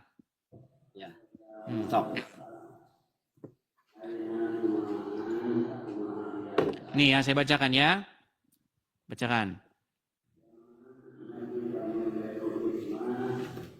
Bentar. Itu ada di dalam Ibrani pasal yang ke-9 ayat yang kita mulai dari 24 ya. Bentar, pelan-pelan. Inilah imam besar kami, yaitu Yesus ya. Ibrani pasal 9 ayat 25. Tapi sebelum ke 25, kita baca ayat sebelumnya dulu ya. Oke nih, saya balik dulu kamera saya. Nih, makanya kami itu mengerti Bang hukum Taurat, bukan seperti kalian yang ikut-ikutan. Nih, saya bacakan ya. Sebab kita begini, kita dari sini aja ya, dari sini kita bacanya dari sini biar kita tidak kehilangan konteks ya. Nih. Perhatikan ya. Kepanjangan kalau dari atas nih ya. Sambil berkata, inilah darah perjanjian yang ditetapkan Allah bagimu. Dan juga kemah dan semua alat untuk ibadah dipercikan secara demikian dan seterusnya. Ini. Jadi, segala sesuatu yang melambangkan apa yang ada di surga haruslah ditahirkan secara demikian. Tetapi benda-benda surgawi sendiri oleh persembahan-persembahan yang lebih baik daripada itu. Nah ini, sebab Kristus, maksudnya Yesus ya di sini ya, bukan masuk ke dalam tempat kudus buatan tangan manusia yang hanya merupakan gambaran saja dari apa yang sebenarnya, tetapi ke dalam surga sendiri untuk menghadap hadirat Allah guna kepentingan kita. Perhatikan. Dan ia bukan masuk untuk berulang-ulang mempersembahkan dirinya sebagaimana imam besar setiap tahun masuk ke dalam tempat kudus dengan darah yang bukan darahnya sendiri. Sebab jika demikian, ia harus berulang-ulang menderita sejak dunia ini dijadikan. Tetapi sekarang ia hanya satu kali saja menyatakan dirinya pada zaman akhir untuk menghapuskan dosa oleh korbannya. Ya, terus? Gitu Bang. Jadi ada historinya, ininya jelas semua. Nah sementara di dalam iman kalian, ketika kalian mempersembahkan kurban, ternyata kurban yang kalian persembahkan itu tidak jelas asal usulnya. Coba sekarang saya tanya, kenapa harus mempersembahkan kurban kepada Allah? Ya itu buat kita gak merasa memiliki semua yang kita punya bukan kita. Dalilnya mana? La yanalallaha luhumuha wala dima'uha. Ya ayatnya dong Bang, terjemahannya coba. Terjemahannya. Darah atau daging-daging dari hewan kurban itu gak bakal nyampe ke Allah, tapi yang nyampe itu adalah takwa kalian. Takwa itu Iya kalau salah begitu satunya. ngapain kalian masih nyembeli kurban untuk Allah? Untuk apa? Ya untuk tu'matan lil masakin, untuk memberikan kebaikan ke orang-orang miskin. Sini. Nah saya itu baca. namanya acara makan-makan. Bukannya saya bilang teman-teman mereka ini acaranya makan-makan. Ya kayak kalian aja di gereja nyanyi-nyanyi itu ya sama aja. Loh, bukannya kalian juga nyanyi-nyanyi? Kata siapa enggak? Waduh berat ini. Jarang nonton channel saya ini dia nih. Pantesan masih Islam. Silakan. Ada gak? Nah, daging hewan kurban dan darahnya itu tidak sekali lagi akan sampai kepada Allah, tapi yang sampai kepadanya adalah ketakwaan. Oke, berarti daging-daging itu, kurban-kurban itu tidak sampai kepada Allah, betul? Iya, yang sampai itu ada ketakwaan kita. Supaya Lalu kita kenapa Anda masih memiliki. lakukan kayak begitu? Ya, karena kita merasa memiliki harta kita. Kita harus sodakohkan ke orang lain. Harus zakatkan. Bingung ngomong sama mereka ini. Apa? Anda disuruh mempersembahkan kurban-kurban itu kepada Allah, betul? Nah, betul. Karena kurban-kurban itu tidak bakalan sampai kepada Allah. Nah, terus. Ini bagaimana statement? Ini ibarat kata begini loh. Anda disuruh ngirim surat ke alamat yang surat itu nggak bakal sampai ke alamat itu. Sebentar nih. Ini ada surat nih, ada paket. Sebentar Bang, ini ada paket. Oke. Paket ini tidak akan sampai ke alamat yang dituju. Tetapi disuruh kirim ke alamat itu. Bagaimana? Islam nih. Pusing pala Barbie. Niatnya tetap baik. Gimana? komitmennya bagus. Komitmennya bagus. Karena kan dunia ini diciptakan untuk menguji, itu salah satu tanda ujian kita. Untuk merasa kita gak memiliki. Ujian, nggak merasa memiliki ini gimana? Aduh, makin pusing kita kan. Makanya saya bilang tadi, makin dijelaskan kurban itu oleh seorang muslim, maka makin tampaklah ketidakjelasan asal usulnya, saudara-saudara. Coba ya. Kenapa hewan-hewan itu dikurbankan kepada Allah? Karena tadi Anda mengatakan itu untuk mengingat apa yang dilakukan Ibrahim. Ternyata waktu kita baca peristiwa Ibrahim dalam Quran nggak jelas itu hewan apa, betul? Terus? Enggak, saya gak membetulkan. Lah terus hewan apa kalau begitu? Ya itu apa saja, yang penting hewan peliharaan. Itu kan karangan Anda. Di situ sembelihan yang besar, azim. Betul? Iya, terus? Kenapa Anda katakan itu ayam? Ayam kan kecil. Di situ tidak disebutkan sembelihan itu apakah dia domba, apakah dia sapi, apakah dia kerbau. Enggak disebutkan. Hanya disebutkan sembelihan yang besar. Itu pun asal usulnya hewan itu dari Allah. Bukan dari kandang. Dari kandang, betul? Ya, terus? Iya. Lalu kenapa Anda pelintir, Anda lakukan sesuatu ritual yang berbeda dengan yang dilakukan Ibrahim? Bedanya apa? Lagi pula kalau itu diganti, bisa saja yang diganti itu anaknya Ibrahim. Anaknya Ibrahim berubah jadi hewan sembelihan. Makanya gini loh Bang, sebenarnya gini. Ya. Inti yang mau saya tunjukkan itu gini Bang ya. Saya itu hanya ingin memberitahukan kepada kalian, kembalilah kepada Taurat. Di dalam kitab Taurat jelas sekali bunyinya itu bagaimana. Nih Bang ya, nih. Saya bacakan ya di sini ya. Ketika Abraham, nih saya balik ya, mana tadi. Nah ini. Dan Abraham, oh nih. Nih, sesudah Abraham mengulurkan tangannya untuk mengambil pisau untuk menyembelih anaknya, berserulah malaikat Tuhan dari langit kepadanya. Abraham, Abraham, sahutnya, ini aku. Lalu ia berfirman, jangan bunuh anak itu dan jangan kau apa-apakan dia. Sebab telah kutahui sekarang bahwa engkau takut akan Allah dan engkau tidak segan untuk menyerahkan anakmu yang tunggal itu kepadaku. Lalu Abraham menoleh dan melihat seekor domba jantan di belakangnya yang tanduknya tersangkut pada belukar. Abraham mengambil domba itu lalu mengorbankannya sebagai korban bakaran pengganti anaknya itu. Dan Abraham menamai tempat itu Tuhan menyediakan.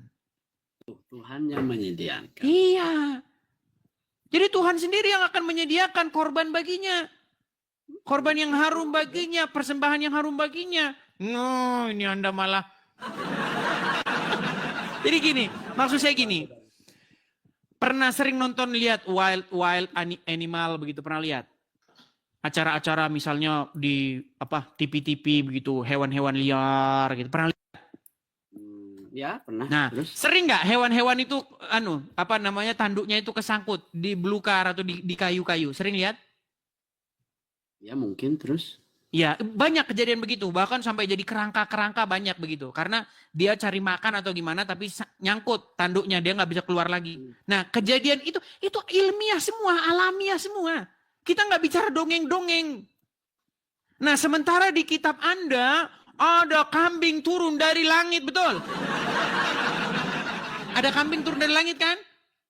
Nah, makanya saya bilang kitab Anda ini lebih menjurus ke arah dongeng-dongeng. Oh, gimana ini? Di mana kambingnya turun dari langit? Ya, terus? Nah, kambingnya turun dari langit. Teologis. Makanya saya bilang, Mbak, Kalau kita bicara dogma, kalau kita bicara hal-hal yang sifatnya keyakinan, itu kita nggak bisa diskusi lagi. Contoh, Anda meyakini nanti di surga itu ada bidadari-bidadari, ya kan, yang siap melayani Anda siang malam, pagi, siang, petang, sore, 70 tahun berdiri terus, ya kan? Itu namanya keyakinan yang bersifat subjektif. Oh, berarti kita harus bahas logika nih.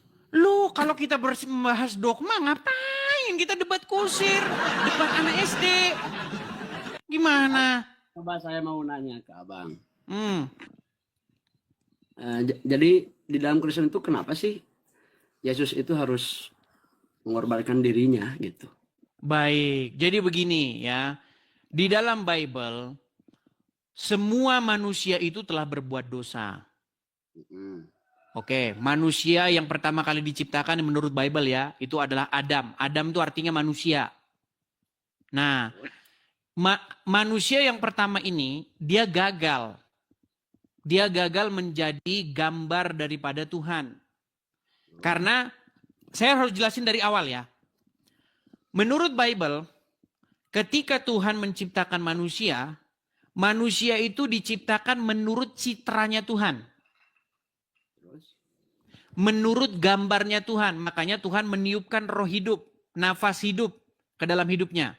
Ke dalam hidungnya Adam ini. Menurut Al-Quran Anda seperti itu nggak? Al-Quran Anda menyatakan hal yang sama nggak? Apa? Tentang apa? Bahwa Allah meniupkan ruh ke dalam Adam. Di Quran ada, tapi mananya gak gitu. Ini nggak tahu. Baik, saya tunjukin hadisnya. Memang berat orang Islam ini nggak ngerti ajaran agama Islam. Disuruh berguru kepada ahli kitab, tapi ngeyel. Saya tunjukin hadisnya. Saya tunjukin. Sebentar ya. Waduh. Saya tunjukin hadisnya, sabar teman-teman. Kita galerinya belum jadi-jadi nih ya.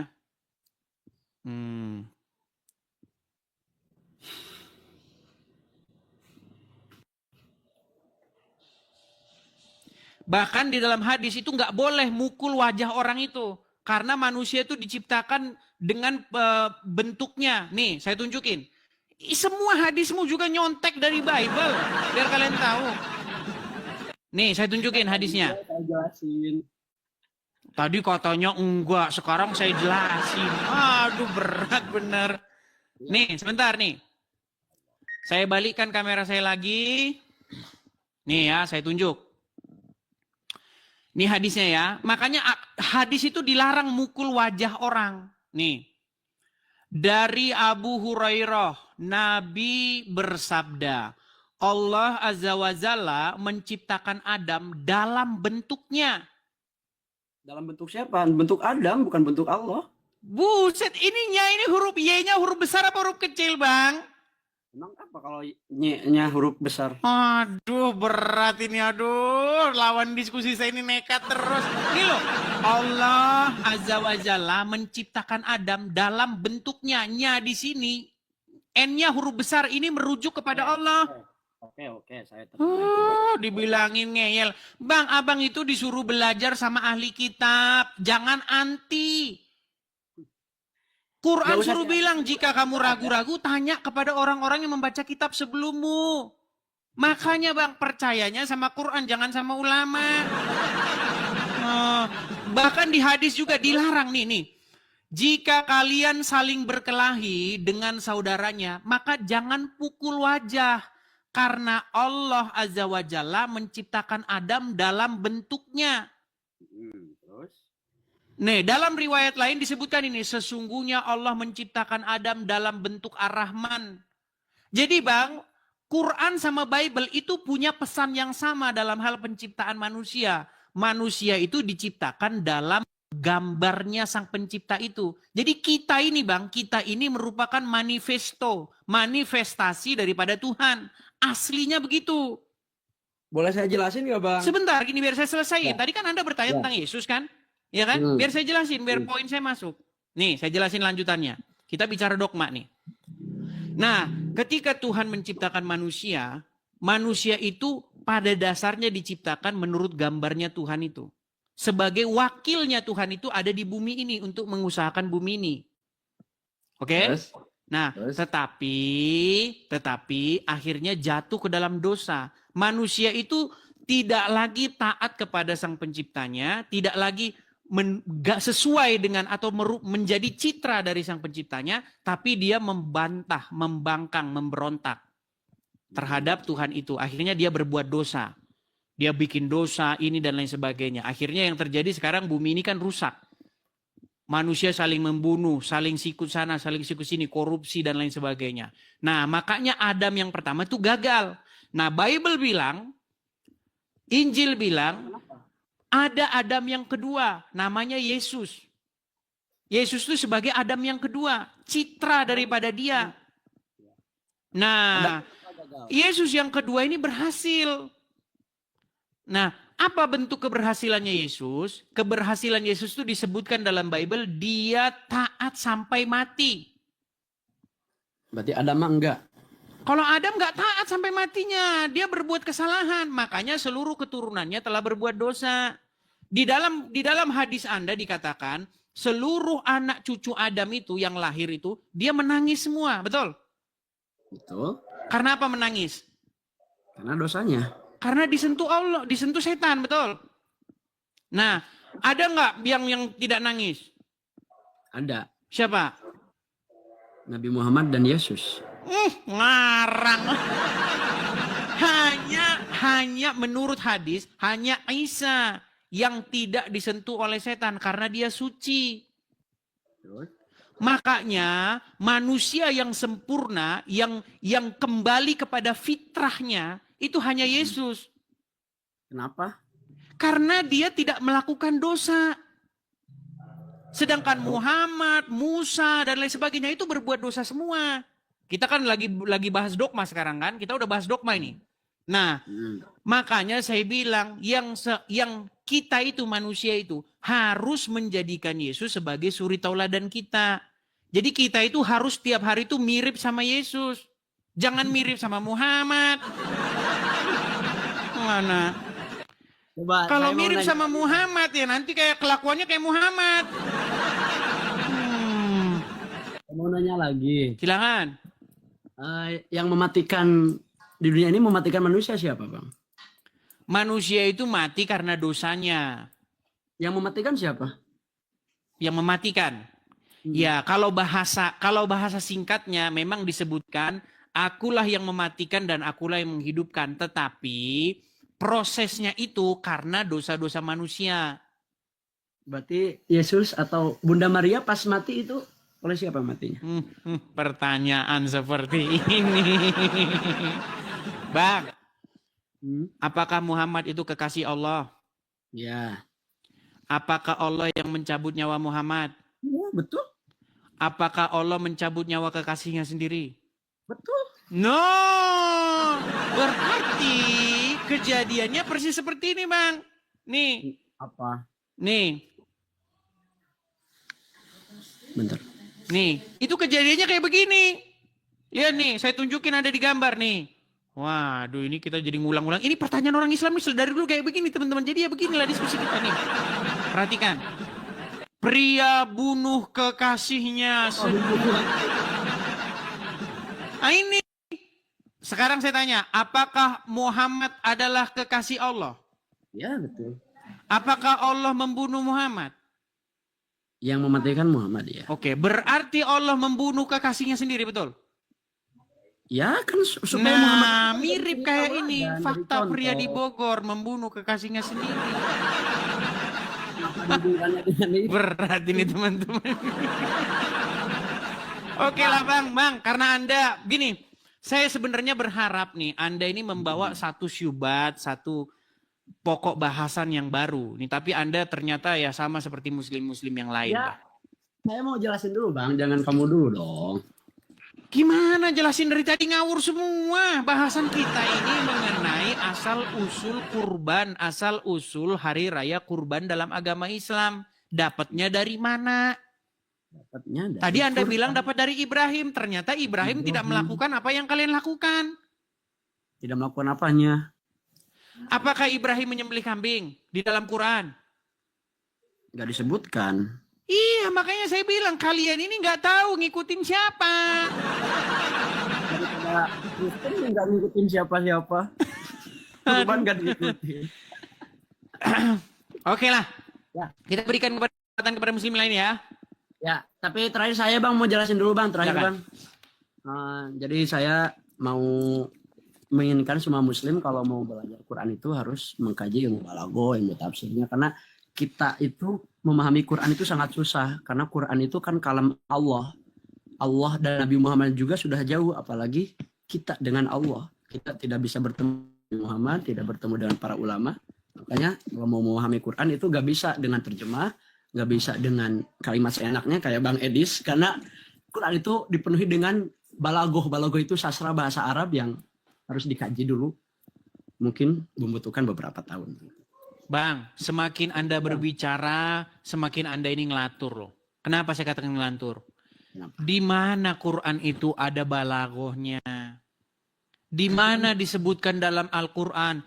Kalau kamu mau paham Quran, maka kamu harus paham nahwu sorob, balaghah, mantik, bayan. Di mana? Di Quran surat berapa?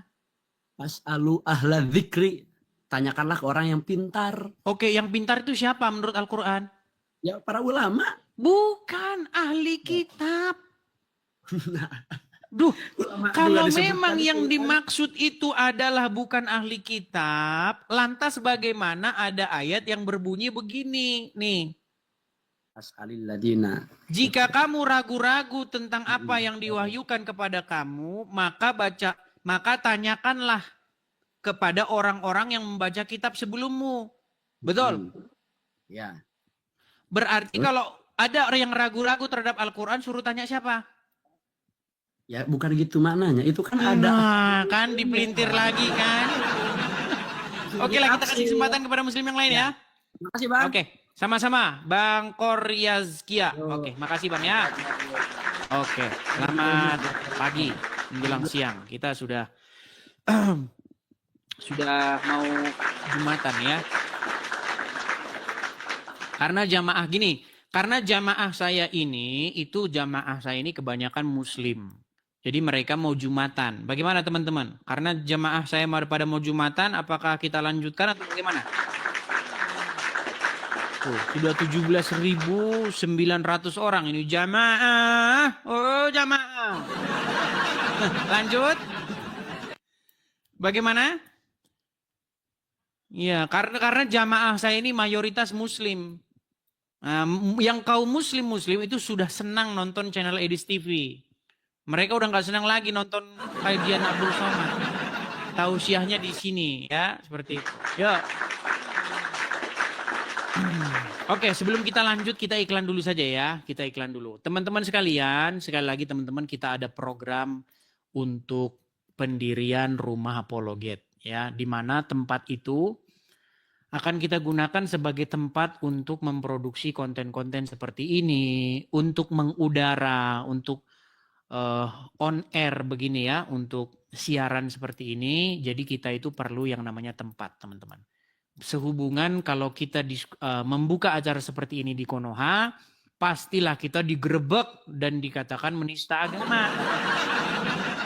Karena yang boleh mengudara, yang boleh syiar ya, membahas agama orang lain itu hanyalah agama Islam. Sementara kalau orang lain, contoh Kristen, membahas agama Islam itu nggak boleh. Ya, makanya kita di sini ingin membuat satu stasiun TV lah. Maksudnya stasiun TV itu bukan stasiun TV betulan, artinya tempat. Makanya saya lebih senang menyebutnya rumah apologet. Jadi kita ingin mendirikan rumah apologet. Jadi kepada teman-teman yang tergerak hatinya ingin mensupport pendirian rumah apologet itu, teman-teman bisa mampir ke profil. Di profil itu ada tulisan untuk kolektor dan sebagainya. Teman-teman yang lagi nonton di YouTube saya itu ada tulisan berjalan. Teman-teman bisa support di situ. Karena apa teman-teman? Kita visi kita masih panjang ke depan ya. Artinya kita kalau hanya 2 atau 3 tahun atau 5 tahun mungkin kita nggak perlulah harus ada sampai tempat-tempat segala. Karena kita panjang ya. Kita mungkin bisa belasan sampai puluhan tahun. Jadi kita perlu tempat itu teman-teman. Bagi teman-teman yang tergerak hati ingin memberikan supportnya, teman-teman bisa mampir ke profil. Kalau teman-teman masih bingung, ya tidak tahu, kadang saya suruh ke profil, mereka nggak tahu ya teman-teman ya. Jadi teman-teman bisa support di sini nih. Nah ini teman-teman ya. Saya kalau begini ketutup, jadi saya harus begini. Nah, support pendirian Rumah Apologet itu di sini, di yang tertera di layar. Screenshot saja. Kepada teman-teman yang punya berkat berlebih bisa mensupportnya atau bantu bersama-sama kita mendirikan Rumah Apologet itu yang akan kita gunakan sebagai TV kita ya, pemancar kita, siaran kita.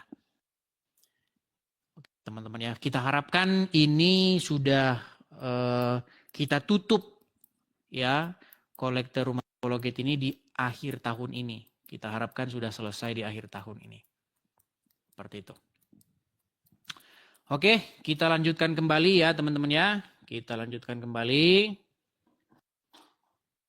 Yang untuk Indonesia Tengah, Indonesia Timur mungkin sudah pada Jumatan ya. Jamaah saya ini banyak yang muslim. Oke, kita kasih naik ada Sugeng. Sugeng. Ya, selamat pagi menjelang siang, Saudara Sugeng. Halo? Sugeng? Waduh. Halo. Macet. Ya, Bang Sugeng Muslim, Bang. Siapa bang? Muslim? Muslim bang. Muslim. Ya, gimana Bang Sugeng? Sudah nyimak dari tadi atau barusan datang atau bagaimana? Baru datang ini bang. Baru datang. Ya, gimana? Kita lagi bahas ini nih. Sekarang kan lagi hari raya Idul Kurban. Kenapa semakin Islam menjelaskan Idul Kurban, semakin hari raya itu nggak jelas asalnya? Maksudnya gimana itu? Oke. Gini Bang, Abang tahu nggak kenapa umat Muslim menyembelih hewan-hewan kurban? Tahu. Karena apa? Ya karena ngikutin ajaran Islam yang dari awal, seperti cerita Nabi Ibrahim. Oke. Di Quran mana Ibrahim itu menyembelih kurban?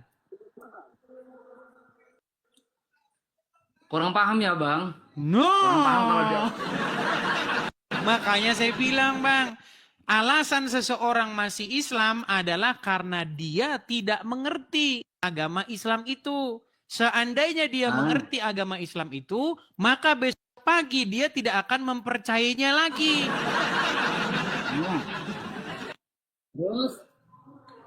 Di Quran mana Bang Ibrahim itu menyembelih kambing, menyembelih kerbau, menyembelih sapi. Bahkan katanya tadi menyembelih ayam katanya. Ya kalau diceritakan dalam sejarah-sejarah Islam itu kan Nabi Ismail yang mau dikorbankan bang. Kata siapa? Aduh. Ini abang mengulang yang tadi. Tadi sudah kita bahas panjang lebar Bang. Di dalam Quran itu tidak jelas siapa yang ingin dipersembahkan oleh Ibrahim. Bahkan para sahabat sendiri pun berbeda pendapat. Ada para sahabat yang berpendapat bahwa yang ingin disembelih itu adalah Ishak. Ada para sahabat yang berpendapat bahwa itu Ismail. Nah, lebih banyak para sahabat itu yang lebih mengimani Ishak yang hendak disembelih itu. Percaya nggak? Percaya loh bang. Iya, terus kenapa kalian ngeyel itu Ismail?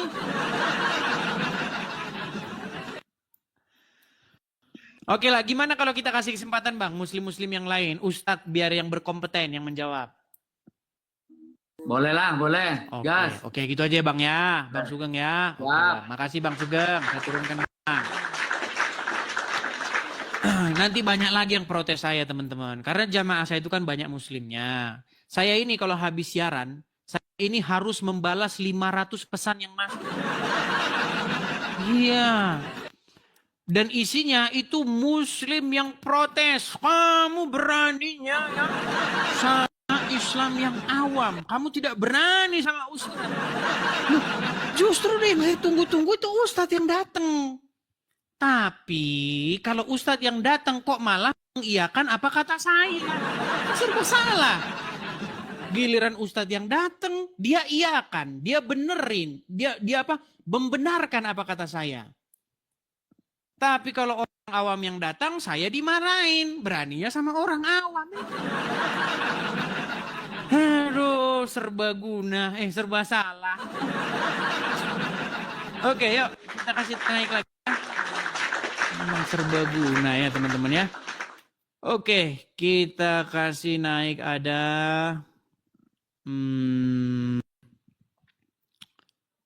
Haseli. Oke, Haseli.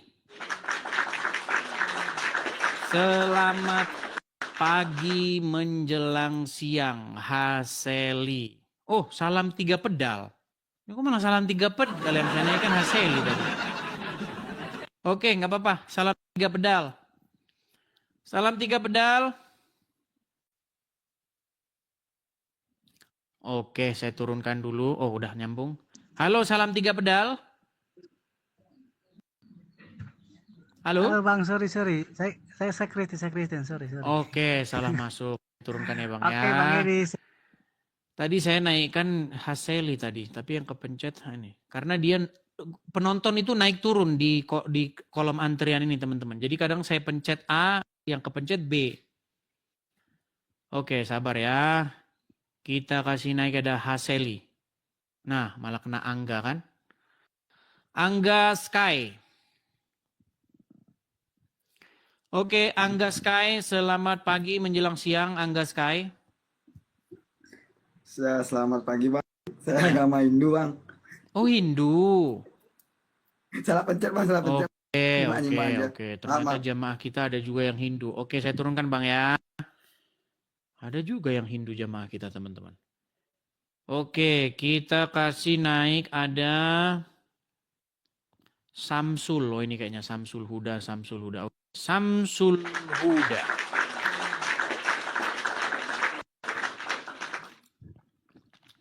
Mana hilang?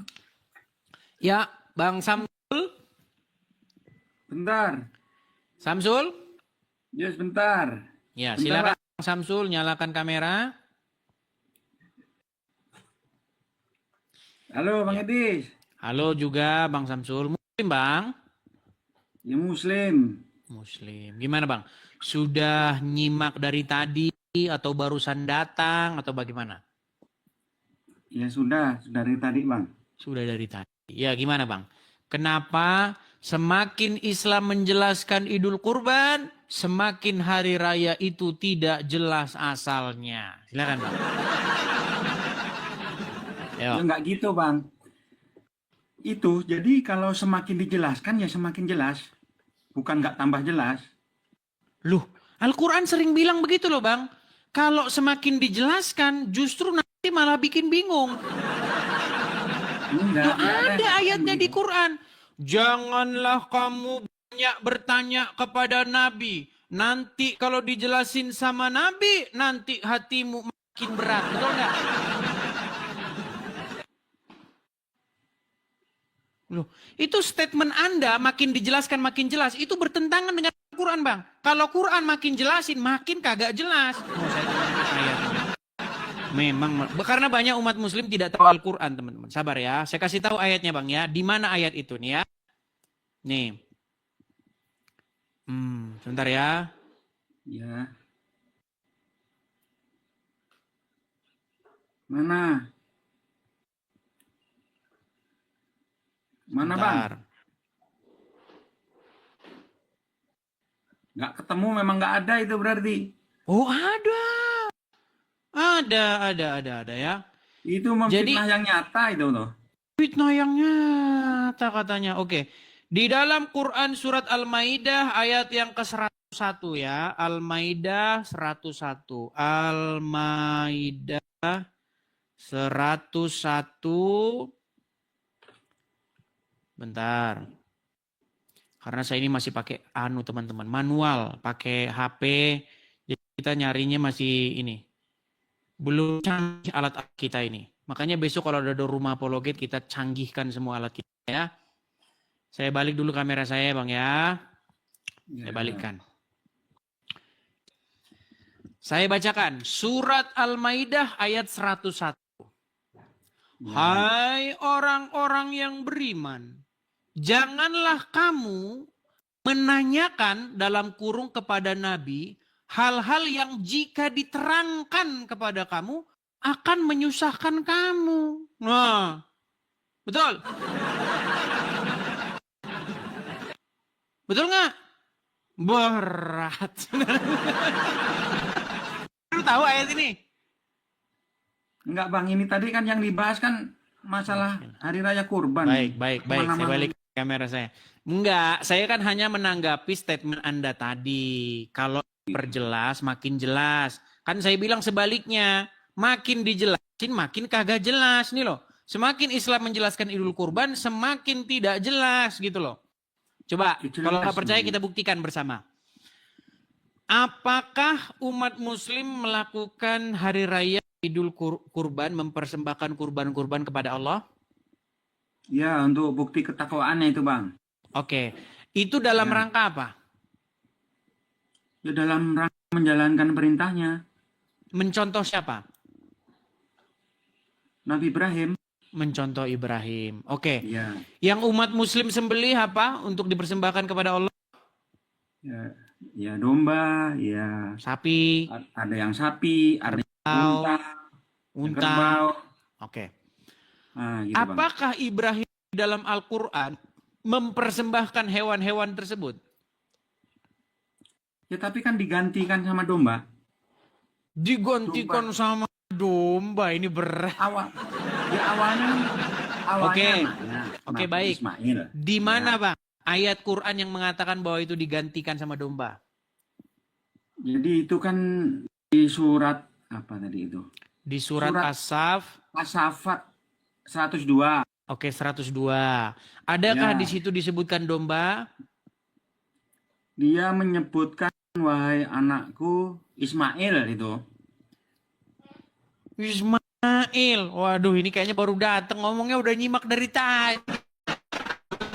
Ini kan adanya ada dua pendapat tadi, katanya Ishak sama Ismail.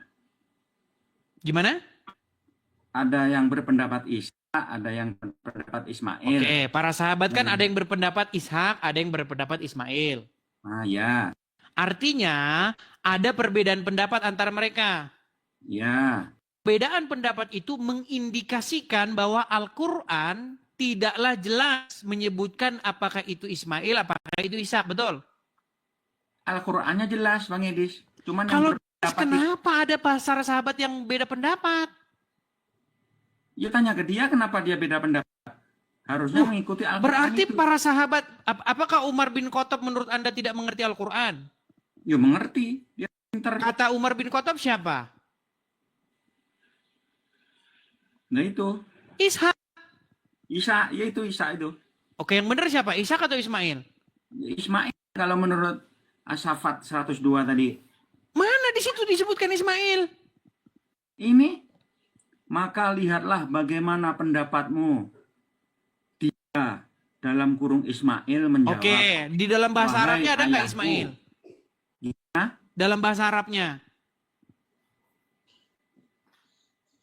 Bukan dalam kurung. Ya dalam kurung. Dalam Maksudnya, kurung itu kan aslinya nggak ada di bahasa aslinya, betul? itu diterjemahkan itu biar orang-orang tahu. Dalam kurung itu, Bang, itu bukti bahwa itu dalam bahasa aslinya nggak ada. Waduh, berat ini teman. Coba nih muslim-muslim. Kan dari tadi sudah saya panggil yang ustadz-ustadz. Nanti saya dimarahin lagi, saya diindok nih. Selalu saya dimarahin, diprotes. Kamu beraninya ya sama Islam awam. Datang kayak begini terus, gimana nih? Maksudnya begini Bang Samsul. Di dalam Quran itu tidak disebutkan apakah dia itu Ishak, apakah dia itu Ismail. Ya. Karena tidak disebutkan, makanya para sahabat itu berbeda pendapat. Satu bilang Ishak, satu bilang Ismail. Nah, lebih banyak para sahabat itu yang mengatakan itu Ishak.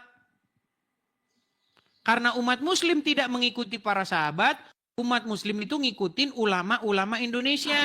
Betul.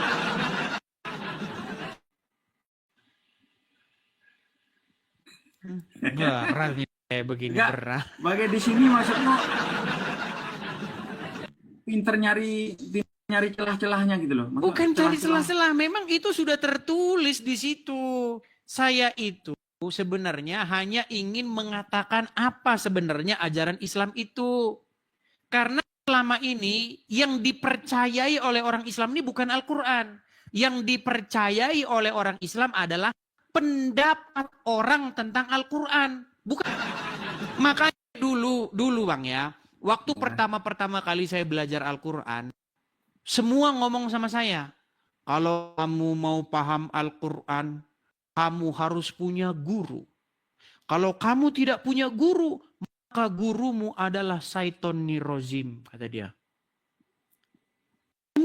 Saya mikir, kalau Quran ini dipahami hanya dengan perantaraan guru, berarti Quran bukan untuk semua manusia. Quran ini hanya untuk mereka. Betul? Ya untuk semua manusia, cuman kan Loh, perlu kalau pemahaman untuk semua yang- manusia, kenapa saya tidak boleh mempelajari Al-Quran? Boleh, Bang Edis kan mempelajari Kenapa harus Al-Quran. dikatakan harus pakai guru? Guru itu untuk tempat nanya kalau sekiranya ada yang nggak Sebenarnya paham. bukan itu. Supaya pondok pesantren tetap harus ada yang daftar. Iya. Sebenarnya ini cikal bakalnya itu kan dari tempat-tempat seperti itu. Kenapa harus terus-menerus dikatakan, kamu harus berguru, harus ada gurumu. Biar ngapa? Biar pemasukan tetap masuk, daftar. Fitnah yang nyata. Lu kok fitnah gitu. yang nyata? Gimana itu faktanya? Di dalam Itu. Quran itu untuk manusia, betul. Ya. Bukan untuk orang-orang tertentu, betul. Ya, Apalagi ulama-ulama bentar. doang, betul. Quran kan untuk semua manusia tadi kan. Nah, dulu Abang ketika Edis- saya belajar Edis tuh nggak Quran, pakai Al-Quran berarti Bang Edis bukan Ya. manusia dong. oke, waktu saya belajar Al-Quran, saya pelajari. Mereka bilang begini, orang-orang, banyak orang kan, kalau mau baca Quran, harus paham nahwu sorob, balaghah, mantik, bayan, Nah, 14 cabang ilmu kanuragan, 5 ilmu kadikjayaan, dan lain sebagainya. Ya kan? itu penghinaan itu kalau ditambah-tambahin kadikjayaan.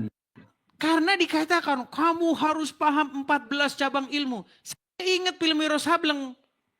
Atau Itu film jangan anu, ke situ-situ film Jackie dong. Chan zaman dulu. Kamu harus Ah, mengalah, Itu nggak menganu. boleh. Itu film Jackie Chan kan? Hai, kungfu Itu master. nggak boleh Bang Edis. Itu nggak boleh itu. Loh, kan persis kayak gitu jadinya. Kalau mau paham Quran, harus paham berbagai cabang ilmu. Pakai nonton film kungfu. Kungfu kan begitu, harus paham Ini- 14 cabang anu kuda-kuda. Ini kayak mau belajar kungfu aja man Quran ini. Nah, waktu saya baca Quran, saya baca. Dari Al-Fatihah sampai Anas, bolak-balik saya baca. Saya tidak menemukan satupun ayat di dalam Quran yang bilang begini. Kalau kamu mau paham Al-Quran ini, maka kamu harus belajar nahwu sorof, ilmu, mantek, bayan, balaghah. Nggak ada. Ternyata saya simpulkan bahwa apa yang dipercayai oleh orang-orang, oleh teman-teman saya yang Islam ini, bukan Al-Quran. Yang mereka percayai adalah pendapat ulama-ulama mereka tentang Al-Quran. Bukan Al-Qurannya. Itu sebenarnya Al-Qurannya Bang Edis. Cuman karena Al-Quran Quran itu kan bilang, kalau kamu ragu-ragu, kalau kamu punya keraguan tentang apa yang diwahyukan kepada kamu, tanya tanyakanlah orang-orang yang membaca kitab sebelummu. Disuruh bertanya kepada ahli kitab, pembaca Taurat dan pembaca Injil.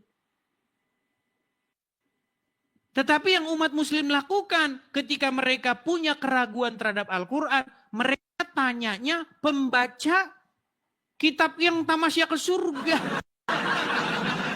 Bang Edi, aku mau izin dulu ya, mau sholat Jumat dulu. Oke, sudah mau pada sholat Jumat. Oke lah. Iya, terima kasih banyak Bang Edi ya. Sama-sama Bang Samsul Huda, sama-sama. Iya. Oke. Selamat siang. Assalamualaikum. Iya, jamaah Edis TV yang bahwasanya udah pada mau sholat Jumat, sehubungan dengan jamaah ini adalah banyak kaum muslimin wal muslimat, 80% ya penonton ini adalah kaum muslimin wal muslimat yang sudah bosan mereka dengar tausiah ustadz-ustadznya. Ya. Kalau dengar tausiah ustadz-ustadznya kebanyakan berbelat-belit, mutar-mutar, ya, macam komedi putar. Tapi kalau dengar tausiah Edis TV, mereka senang, mereka banyak mendapat ilmu dan wawasan. Ya, walaupun kalau baru pertama nonton tuh bawaannya marah-marah. Ya, kalau udah pertama-pertama memang begitu. Tapi kedua kalinya itu mulai penasaran, cari tahu. Ternyata bener yang dibilangin ini, si tapir ini bener dibilangin. Nah, ketiga kali nonton itu sudah mulai mengiyakan. Nah, keempat kali sudah nggak percaya lagi dengan nanti saya kalau ngomong nanti dibilang penistaan agama. Oke, saya rasa itu saja ya teman-teman ya. Kita rehat dulu. Semoga nanti malam kita bisa siaran kembali. Oke, teman-teman ya. Tapir, jangan tapir, tahu kan hewan tapir yang hidungnya ada mau babi nggak jadi, gajah juga nggak jadi itu loh. Tapir. Nah, seperti itu ya teman-teman. Besok atau nanti malam nanti kita lanjutkan kembali. Semoga kita ini bisa lanjut kembali ya. Kemarin pada nonton bola tuh, ya, pada nonton bola. Jadi nggak siaran kita. Oke teman-teman, gitu saja. Sebelum kita akhiri acara kita teman-teman, sekali lagi teman-teman, kita ada program untuk pendirian Rumah Apologet. Juga teman-teman ya, sekali lagi saya katakan, banyak teman-teman sekarang akun-akun palsu ya, hati-hati ya. Jadi teman-teman pastikan teman-teman mengikut atau memfollow akun Edis TV yang aslinya. Bentar ya, bentar nih ya, nih. Saya balik dulu, saya hilangin dulu. Ini saya kasih tutorialnya terus ya, biar teman-teman nggak ini. Teman-teman sekali lagi, cara melihat akun Edis TV yang asli, lihat ya.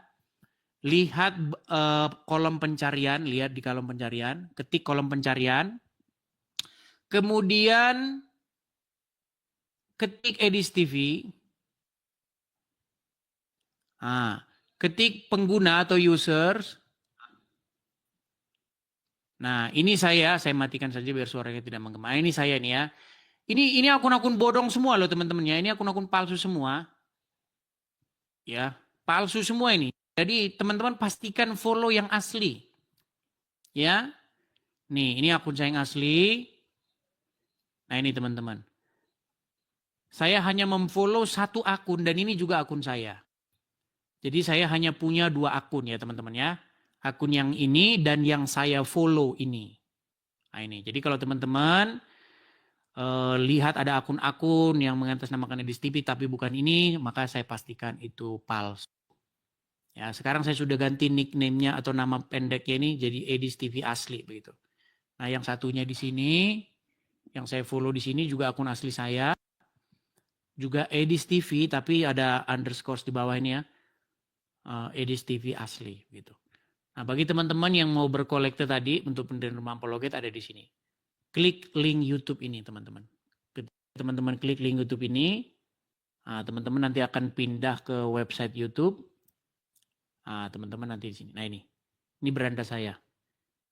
Ini ya. Saya tidak bosan untuk setiap hari begini teman-teman karena tiap hari juga ada yang tanya mana akun